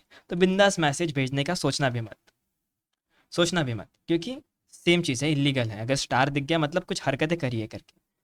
ठीक है, तो सोचना भी मत कि मैसेज कर सकते हैं सेंड, नहीं कर सकते। व्हाट्सएप पे करके डिलीट मार सकते हो, लेकिन मत करो, बेस्ट है, मत ही करो। ठीक है, क्योंकि उसके बिना तो मन भी नहीं लगता सर, नींद नहीं आती। तो एक दो चलता है, लेकिन ज़्यादा नहीं। ठीक है, उस पर तुम प्रायोरिटाइज करो कि कौन सी चीज़ें कब देनी चाहिए करके। ठीक है। हाँ, अगर बातें कुछ ज़्यादा बुरी हो तो हायर लेवल पे जा सकते हो, लेकिन अगर सिर्फ छोटी बड़ी बात हो, सिर्फ किसी को बुलाना हो प्यार से, तो लो लेवल पे जा सकते हो, है ना। क्योंकि हम हमें पता है भाई, फ्रेंडशिप में तो ये होता है। हम भले टॉपिक पढ़ रहे हैं, लेकिन फ्रेंडशिप में तुम लो लेवल पे बुलाते हो, सिर्फ नाम रखते हो उसका प्यार से। हाँ, वो नाम मुझे बताने की कोई आवश्यकता नहीं है, क्योंकि आप सब लोग समझदार हो वहाँ से। लेकिन अगर ऐसा ऑनलाइन करते हो तो फंस जाओगे, 3 साल की जेल रेडी है। दिन आता है public option content, just like कोई भी गंदे चीज़ है, अरे हंसो मत, कोई भी भयंकर चीज़ है, जैसे कि कोई गंदा सीन हो गया, जैसे लाइक ऑप्शन। ऑप्शन यार, ऑप्शन यार, ऑब्वियसली तुम्हें नहीं पता ऑप्शन क्या होता है? नहीं पता, कोई बात नहीं, फिर हमें ऐसे ही लोग चाहिए जिन्हें नहीं पता। जिन्हें पता है उनके लिए बता दो खास करके। ऐसी चीज़ें देखना, ट्रांसमिट करना और पब्लिश करना ही गलत चीज़ है। सेक्शन 67 के अनुसार आपको अगेन 3 से 5 साल के बीच में जेल हो सकती है। समझ गए गुरु? ओके, तो 3 से 5 साल की जेल हो सकती है, या 5 से 10 लाख रुपए तक के देने पड़ सकते हैं, सिर्फ इतनी चीज़ें पब्लिश करने पे। यस, टेलीग्राम पे मिलते हैं। मुझे बताओ यार, पता है, मुझे पता है मिलते हैं, लेकिन अगर बता दूं, देखने के पैसे लगते हैं। हाँ, मजाक नहीं। तो अगर ऐसी चीज़ करते तुम मिल गए, तो सच में तुम्हें भी जेल होगी, और उस डेफिनेटली टेलीग्राम अकाउंट को भी ब्लॉक किया जाएगा। हाल फिलहाल में बहुत सारे टेलीग्राम अकाउंट्स ब्लॉक हुए, बॉट्स ब्लॉक हुए हैं। यूट्यूब पे ऐसे बॉट्स आ रहे हैं, इन्हें बॉट्स क्यों कहा जाता है? क्योंकि ये बस ऑटोमेटेड होते हैं। तो टेलीग्राम के बॉट्स हटाए गए हैं, यूट्यूब के बॉट्स हटाए गए। यूट्यूब पे भी है एक्चुअल में, if you check, you can go to shorts and check it out the bots. ऐसी न्यूज़ आई है तो मैंने बताया तुम्हें। ठीक है, ये बॉट्स हटाए जा रहे हैं। क्यों? क्योंकि ये बहुत भयंकर चीज़ है। ऐसी चीज़ें देश को बिगाड़ सकती है, देश के युवाओं को बिगाड़ सकती है। ठीक है, ठीक है। तो डेफिनेटली यार, मुझे पता है तुम टेलीग्राम पे तो नहीं जाओगे, लेकिन हमारे पास कुछ खतरनाक चीज़ है सर, लेकिन इस पे भी जाओगे तो दिक्कत होगी। ठीक है, तो सेक्शन 67 तुम्हारे लिए रेडी है। पब्लिश भी मत करना और देखना भी मत ऐसी चीज़ों से। हमेशा सेफ रहो, सिक्योर रहो, ताकि खुद को बचा पाओ। 5 से 10 साल की जेल तो नहीं खानी है, लेकिन लाख रुपए भी नहीं देने। ठीक है, तो पब्लिश भी मत करो, देखो भी मत। एक दिन चलेगा। दिन आता है साइबर टेररिज्म। एक दिन चला जाएगा, ऐसा एक दिन चला जाएगा इंसान, ऐसा कह रहा हूँ मैं, तुमने सुना नहीं ढंग से। एक दिन चला जाएगा इंसान अगर ऐसी हरकतें करेगा, तो ऐसा कह रहा हूँ। तुमने सुना नहीं, तुम्हारे सुनने में दिक्कत है। अब मत कहना वॉइस ब्रेक हुई थी करके, ठीक है। अब साइबर टेररिज्म ये तो बहुत ही बेकार चीज़ है, क्योंकि इसमें आप अपने ही देश में रह के अपने देशवासियों को नुकसान देते हो। कि तुम्हारे कॉलेज के में 5 लोगों का ग्रुप है, लेकिन तुम चाहते हो कि तुम टॉप पे रहो और बाकी 4 लोगों को डुबाने की पूरी कोशिश करते हो कि उनको डुबा के रख दो करके। ऐसा होता है, ग्रुप्स में ऐसा होता है। वैसे ही टेररिज्म भी होती है। बस हो गया है अब सुना जस्ट। अबू अबू ना सर, जस्ट हो गया अपना लेक्चर, लगभग 5-10 मिनट में ख़त्म, 5 मिनट में ख़त्म। तो साइबर टेररिज्म में आप अपने ही देशवासियों को या अपने देशवासियों का डेटा बाहर में शेयर करते हो, या फिर उनको धमकियाँ देते हो कि ये कर देंगे वो कर देंगे। अगर आप ऐसा करते हो साइबर, और लेट से आप मान के चलो आप इंडिया के हो लेकिन पाकिस्तानी वाली हरकतें कर रहे हो, जिसे टेररिस्ट अटैक अटैक कह रहे हो, टेररिस्ट वाली हरकतें कहते हैं। एक्टिंग एक्टिंग इसमें तो सभी लोग माहिर हैं। स्कूल के टाइम पे पेट दर्द करने की एक्टिंग सभी ने किया है। तो अगर ऐसी टेररिस्ट वाली भी एक्टिंग करते हो, तो डेफिनेटली ऐसी एक्टिंग करने पे ही आपको लाइफ इम्प्रिजनमेंट यानी उम्र कैद मिल सकती है, ठीक है। तो डेफिनेटली कोई ये नहीं चाहेगा, 1 साल के लिए जेल में जाना चलेगा, लेकिन लाइफ इम्प्रिजनमेंट तो कोई नहीं चाहता, है ना। मजाक कर रहा हूँ, दोनों नहीं करना, जेल तो जाना ही नहीं है। हरकत ही मत करो ऐसी, अवॉइड करो। तो इसीलिए साइबर टेररिज्म से अवॉइड रहना। कैसे होता है ये चीज़ें, तो यूँ समझा दूँ। ये कैसे समझाऊँ इस चीज़ को। एक सेकंड, अगर मैं तुम्हें इसको समझाऊँ थोड़ा, तो कैसे समझाऊँ, कैसे कैसे, एक आध एग्जांपल मुझे याद नहीं आ रहा अभी। लेकिन इफ़ अगर तुम देश में रहकर कुछ ऐसा कर रहे हो जो देश के खिलाफ है, उसे टेररिस्ट वाले ही एक्टिविटी कहेंगे। जैसे कि बॉम्ब फोड़ना, yes, you heard it right. Schools में, हॉस्पिटल्स में, ये कौन सी चीज़ है, यह है टेररिस्ट वाली चीज़ है। और वैसे ही वो जो खून खराबे वाली चीज़ें होती है, देश के बारे में दिखाना, फिर वो अपना देश हो किसी और का देश हो, ऐसा करना ही नहीं। अगर ऐसा ऐसा करते हो तो उसे साइबर टेररिज्म कहा जाता है। और डेफिनेटली ऐसा तुम करोगे भी नहीं, क्योंकि भाई डर ही बहुत ज़्यादा होता है। इतना हौसला अपने में है नहीं, और अगर ऐसा ऐसा हौसला है तो जेल भी उतने ही हौसले के लिए रेडी होती है कि आज तो तगड़ा माल आएगा अपने पास, ऐसा करके। तो इसलिए साइबर टेररिस्ट एक बहुत बढ़िया बेकार एक्ट होता है। डेफिनेटली इस पे फंसोगे तो गलत ही हो जाएगा। सेक्शन 66F में वो आता है। एंड लास्ट आता है cheating via computer, definitely hacking के अंदर आता है। आप फ्रॉड करते हो, फिशिंग करते हो, किसी का सोशल मीडिया फेक बनाते हो, कि यार अपने दोस्त को फेक एंजल प्रिया नाम से मैसेज करेंगे, सर हमने ग्रुप बनाया अपने 5 दोस्तों का एंजल प्रिया नाम से। अब हम क्या करेंगे ना, अपने क्लास में कोई प्रिया नहीं हो तो बढ़िया हो, ठीक है, बढ़िया हो, क्योंकि मैं नहीं चाहता कि ट्रोल हो जाए कोई इससे। तो इस अकाउंट से मैंने अपने दोस्त को ट्रोल करा। ऐसा होता है, मैंने नहीं करा, बस बता रहा हूँ। फिर उससे बात करके रिचार्ज करवाया, अपने अपने 3 फ़ोन में रिचार्ज कराया। मेरा, मेरे दोस्त का, प्राइमरी दोस्त का, सेकेंडरी दोस्त का और टर्शरी दोस्त का, ठीक है। और मैं तो खुद था ही प्रिया नाम का। एग्जाम्पल दे रहा हूँ फिर से। तो हो गए 4 लोगों की रिचार्ज, लग गए 1500 का नुकसान। बस ब्लॉक कर दिया बाद में, ब्लॉक कर दिया, हो गया काम। लेकिन अगर ऐसा करते हो, जिसे चीटिंग माना जाता है, पहली बात, जिसे फ्रॉड भी कह सकते हो। होता है ना ऐसा दोस्त, ग्रुप में एक ऐसा बंदा होता ही है जो काका जी वाला उम्र का होता है, और डेफिनेटली उसका कोई नहीं होता। उम्र सबकी होती है लेकिन उसका कोई नहीं होता। और उसका ही गेम बनाना हमारे खून में लिखा है। लेकिन ये चीज़ें पब्लिकली नहीं कर सकते। दोस्तों के साथ ठीक है, दोस्तों के साथ हर एक वो चीज़ कर सकते हो। डेफिनेटली यार तुम प्रैंक कर सकते हो, ठीक है। लेकिन अगर तुम किसी पब्लिक यूज़र के साथ ऐसा करते हो, फ्रॉड करते हो, डेफिनेटली तुम्हें 3 साल की जेल, 1 साल, 1 लाख रुपए तक की जुर्माना देना पड़ सकता है, ठीक है। अगर मैं फ्यूचर में चल के तुम्हें ईमेल भेज दूँ, एक ईमेल भेज दूँ कि आप लोग विजेता हो, आपको 10,000 रुपये कैश डिलीवर करने के लिए आपका एड्रेस चाहिए, लेकिन एड्रेस देने से पहले आपको लॉग इन करना होगा, वो भी फेसबुक अकाउंट का, इंस्टाग्राम अकाउंट का और यूट्यूब अकाउंट का, ठीक है, ब्लिंकिट अकाउंट, दोनों का आपको करना होगा, ठीक है। फेसबुक अकाउंट का, ब्लिंकिट अकाउंट का और इंस्टाग्राम अकाउंट का आपको लॉग इन करना होगा। अगर आप ऐसा करोगे तो मैं आपको फ्री में 10,000 रुपये कैश दूंगा। वो भी कैश ऑन डिलीवरी। ठीक है, कैश ऑन डिलीवरी, जिससे आपका कैश कैश ऑन डिलीवरी पे रिसीव हो जाएगा, एंड डेफिनेटली तुम उसी कैश में से कैश निकाल कर कैश पे कर देना। ठीक है, इसका भी वास्तविकता से कोई लेन देन नहीं है, जस्ट ऐसे ही बताया ताकि तुम्हें पता चले कि स्कैम्स करने के कई तरीके होते हैं, बस लोगों को बुद्धू बनाओ और उनसे अपना काम निकलवा लो। ठीक है, और इसे हम फिशिंग बुलाते हैं साइबर सिक्योरिटी की दुनिया में। Done.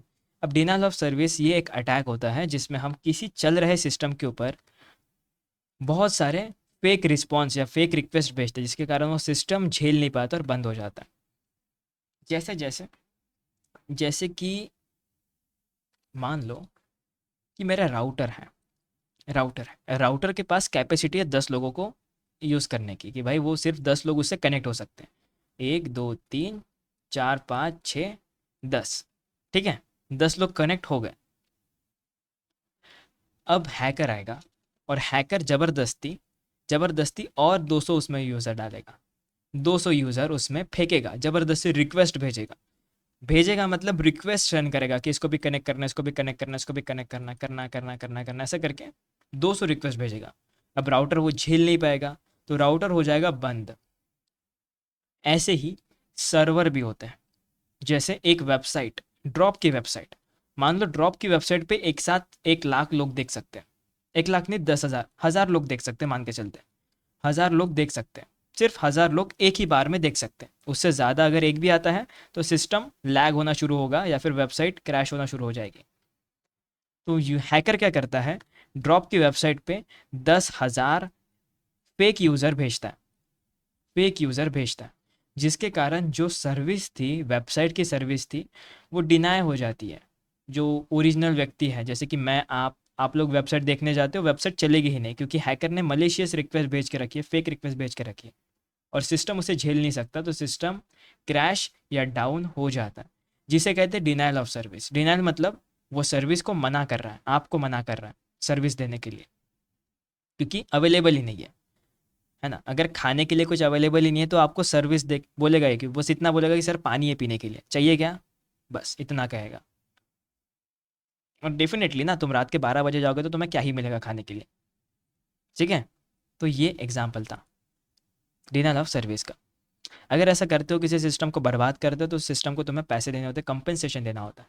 And that's how our cyber loss is and. ये बस बेसिक था, इससे ज़्यादा तुम पढ़ना चाहते हो तो यहाँ पे तुम्हें लिंक्स दिए गए हैं, अगर तुम इंटरेस्टेड हो तुम जाके चेकआउट कर सकते हो। ठीक है, तो आई होप तुम सभी को साइबर लॉस के बारे में समझ आ गया हो। अगर समझ में आ गया तो क्लियर लिखो, नहीं समझ आया तो वो सवाल पूछो जो समझ नहीं आया, ताकि मैं सेशन को खुशी खुशी एंड भी कर पाऊँ, तो मैं फ़ोटोज़ वोटोज़ भेज के, क्योंकि इससे ज़्यादा मैं बुद्धू नहीं बना सकता, मतलब इससे ज़्यादा मैं और तुम्हें क्या ही पढ़ाऊँ, ऐसा है। ठीक है, तो डेफिनेटली एक बार चेकआउट करो और बताओ क्या तुम्हारा सभी का क्लियर है क्या, 2-3 लोगों का नहीं, सभी का क्लियर है क्या? क्लियर है, क्लियर है, क्लियर है। ओके, बढ़िया। ठीक है, अरे हो गया, तुमने सुन लिया क्या? मुझे रिकॉर्डिंग्स के टाइम इसे कट करना पड़ेगा। है ना, कट करना पड़ेगा शायद से। अगर मैं कट ना करूँ, रॉ वीडियो रखूँगा तो, अरे वैसे भी रॉ वीडियो रखने से सर तो देखते नहीं है, तो बिंदास देखो भाई, चिल मारो, टेंशन मत लो, एंजॉय करो। और यही था cyber loss. I hope you understand everything. If anyone any doubt, सभी के वैसे भी क्लियर आ चुका है, तो आई थिंक एग्जैक्ट नहीं, थिंक छोड़ो, आई होप कि अब मैं सेशन को खुशी खुशी एंड कर सकता हूँ। तो मैं मिलूंगा तुम्हें किसी नए लेक्चर में, किसी नए टॉपिक के साथ। This is your coach. एक सरप्राइजिंग डेमो, किस चीज़ का डेमो? अच्छा, मेरे आउटरो तो ख़त्म करने देते कम से कम। आपका साइबर सिक्योरिटी का रोड मैप दो ना प्लीज़। अच्छा, ये रोड मैप चाहिए, अरे रोड मैप चाहिए। मेरा रोड मैप तो कोई नहीं था, मेरा रोड मैप था तो ट्राई के प्लेटफॉर्म से। वैसे भी मैंने डेफिनेटली डीसीएससी का ही रोड मैप सिलेक्ट करा था सबसे पहले। डेफिनेटली मैं और डीसीएससी काफ़ी टाइम से है, काफ़ी टाइम से हो, तो डीसीएससी का पहले रोड मैप समझा था, उससे सीखा था, ट्राई में पर प्रैक्टिस करी थी, पोर्ट्स वगैरह पे प्रैक्टिस करी थी। तो डीसीएससी से मेरा जीवन सफल। देखो मैं फ़िशिंग कर रहा हूँ, ठीक है, डिस्क्लेमर, मैं फ़िशिंग कर रहा था। अब बता दूँ तो काफ़ी जगहों पे रोड मैप्स तुम्हें पड़े हुए मिल जाएंगे, या फिर तुम्हें बनना क्या है, वो हिसाब से तुम रोड मैप बना सकते हो। ठीक है, रोड मैप किसी का फॉलो मत करो, खुद का खुद बनाओ नया वाला। ठीक है, हो गया, मेरा फिशिंग खत्म हो गया। अब मैं फिशिंग नहीं कर रहा था, अब मैं सच में बता रहा था। ठीक है, तो ऐसा है। बीसीएससी करने के बाद मेरा जीवन सफल हो गया। वो उस दिन के बाद मैंने कभी पीछे मुड़कर देखा ही नहीं, क्योंकि मैं अपने स्क्रीन पे देखता था तो पीछे कुछ होता ही नहीं था। इसीलिए मैं कह तो रहा हूँ, डीसीएससी से मेरा जीवन सफल हो गया। अब मैं उसी से सब कुछ कर रहा हूँ। ठीक है, और इससे ज़्यादा अगर कुछ बोलूँगा तो सच में ड्रॉप मुझ पे फाइन डालेगी। किस चीज़ का? फिशिंग का। नहीं नहीं, इंटेलेक्चुअल प्रॉपर्टी थेफ्ट का। पता नहीं क्या क्या डालेगी, लेकिन डोंट वरी, बस चिल मारो, डीसीएससी को एंजॉय करो, क्योंकि आगे और भी प्रैक्टिकल शुरू होने वाले हैं। तो लेक्चर्स हर दिन अटेंड करना। मैं कह नहीं सकता 1.5 घंटे का होगा, 2 घंटे का होगा, लेकिन प्रोबेबिलिटी या लाइकलीहुड ये कहता है, लाइकलीहुड ये कहता है कि 1.5 आवर तक तो लेक्चर होगा ही होगा। हो सकता है लाइक्लीहुड की मदद से कि 2 घंटा भी हो लेक्चर्स, कभी कभी मैक्सिमम, मैक्सिमम इससे ज़्यादा नहीं जाएंगे। विच इज़ 10 से शुरू करेंगे और 11:45 को ख़त्म करेंगे। हाँ, बाकी 15 मिनट अपन डाउट सेशन लेंगे, ऐसा है। ठीक है, तो बाकी 15 मिनट डाउट सेशन लेंगे। इफ़ अगर सबका क्लियर होता है, डाउट्स ईजी होते हैं, तो फिर हम कभी भी लेक्चर को बंद कर सकते हैं। तो लाइक्लीहुड अब तुम्हें पता चल गया होगा, प्रोबेबिलिटी उसे कहते हैं। और चांस मतलब रिस्क होता है, और मुझे नहीं लगता लेक्चर लेने में मुझे कोई रिस्क महसूस होता है करके। कोई रिस्क नहीं है। और वैसे भी जिनका फर्स्ट लेक्चर था, कैसा लगा तुम्हें लेक्चर? आई होप तुम्हें ऐसे लेक्चर्स बाद में और देखने को मिलेंगे रिकॉर्डिंग्स में, एक्चुअल में। मैं थोड़ी फर्स्ट लेक्चर सिखाऊंगा फिर से। ग्रुप में पीडीएफ डाल दूंगा, डोंट वरी। और कुछ सवाल नहीं है। Send the photos and PDF of the lectures, definitely I will share with you. Website के सर्वर पर डेटा जाने में कितना समय लेता है? मिली सेकेंड्स लेता है, milliseconds, which is 15 to 20 milliseconds. Depend करता है तुम्हारा इंटरनेट भी, लेकिन बहुत कम लेता है। लेकिन अगर उसके बीच में फायर वॉल्स हो, अलग अलग सिक्योरिटी लेयर्स हो, तो डेफिनेटली वो टाइम लेगा, लेकिन ज़्यादा नहीं, मिली सेकेंड्स में ही लेता है। 200 मिली सेकेंड, 500 मिली सेकेंड्स, इतना। चेक करना है। कोई वेबसाइट याद है तुम्हें? youtube.com याद है? अब तुम्हारा और youtube.com खुलने में कितना टाइम लेगा? जैसे मैं यूट्यूब लिखता हूँ, खोल दिया इसको, खुल जा सिम सिम, तो यूट्यूब खुल गया। ठीक है, यूट्यूब खुल गया। अब लेकिन टेक्निकली देखा जाए तो पिंग कमांड लगाने से भी तुम पता कर सकते हो कि कितना टाइम लेता है सर्वर तुमसे बातचीत करने में। तो ये मेरी बातचीत का समय है, और इसने लिया 20 milliseconds, which is very less. Average 20 second, average 19 millisecond actually. तो ये चीज़ें सीखने वाले हैं, तो घबराओ मत। बस मैं तो कह रहा हूँ कि भाई इंजॉय करो डीसीएससी को। ठीक है, फ्यूचर में अगर हो सके तो तुम्हारे फैकल्टीज़ को चेंज किया जा सकता है, लेकिन अभी के लिए कुछ नहीं है। अभी के लिए बस चिल मारो। ठीक है, क्योंकि टॉपिक्स इंक्रीज होते हैं, तुम एडवांस बन जाओगे, तुम एडवांस बनोगे तो एडवांस बैच में रखे जाओगे। अभी तो बिगनर्स बैच में हो, बिगनर्स नहीं, एब्सोल्यूट बिगनर्स में हो। ठीक है, जिनका फर्स्ट लेक्चर है वो तो कुछ भी नहीं है, तो वो बस इंजॉय करने आए थे। इंजॉय कर लिया, मज़ा आया लेक्चर? कैसा लगा लेक्चर? अच्छा था, मज़ा आ गया। मैं रहूँगा, कोशिश करूँगा पूरी अपनी तरफ से। इसी के बीच में डेटा को एडिट कर सकते बर्ब सूट की मदद से। तो मैंने प्रैक्टिकल दिखाया नहीं है, लेकिन जब दिखाऊंगा तो काफ़ी खुश हो जाओगे। ठीक है, तो बस आज के लिए इतना ही। जय Hind, good night, happy hacking, love you all guys. Heart spam, thank you very much, heart spam कर रहे हो, नाइस। हाँ, थैंक यू सभी का लेक्चर तक बने रहने के लिए। Bye bye.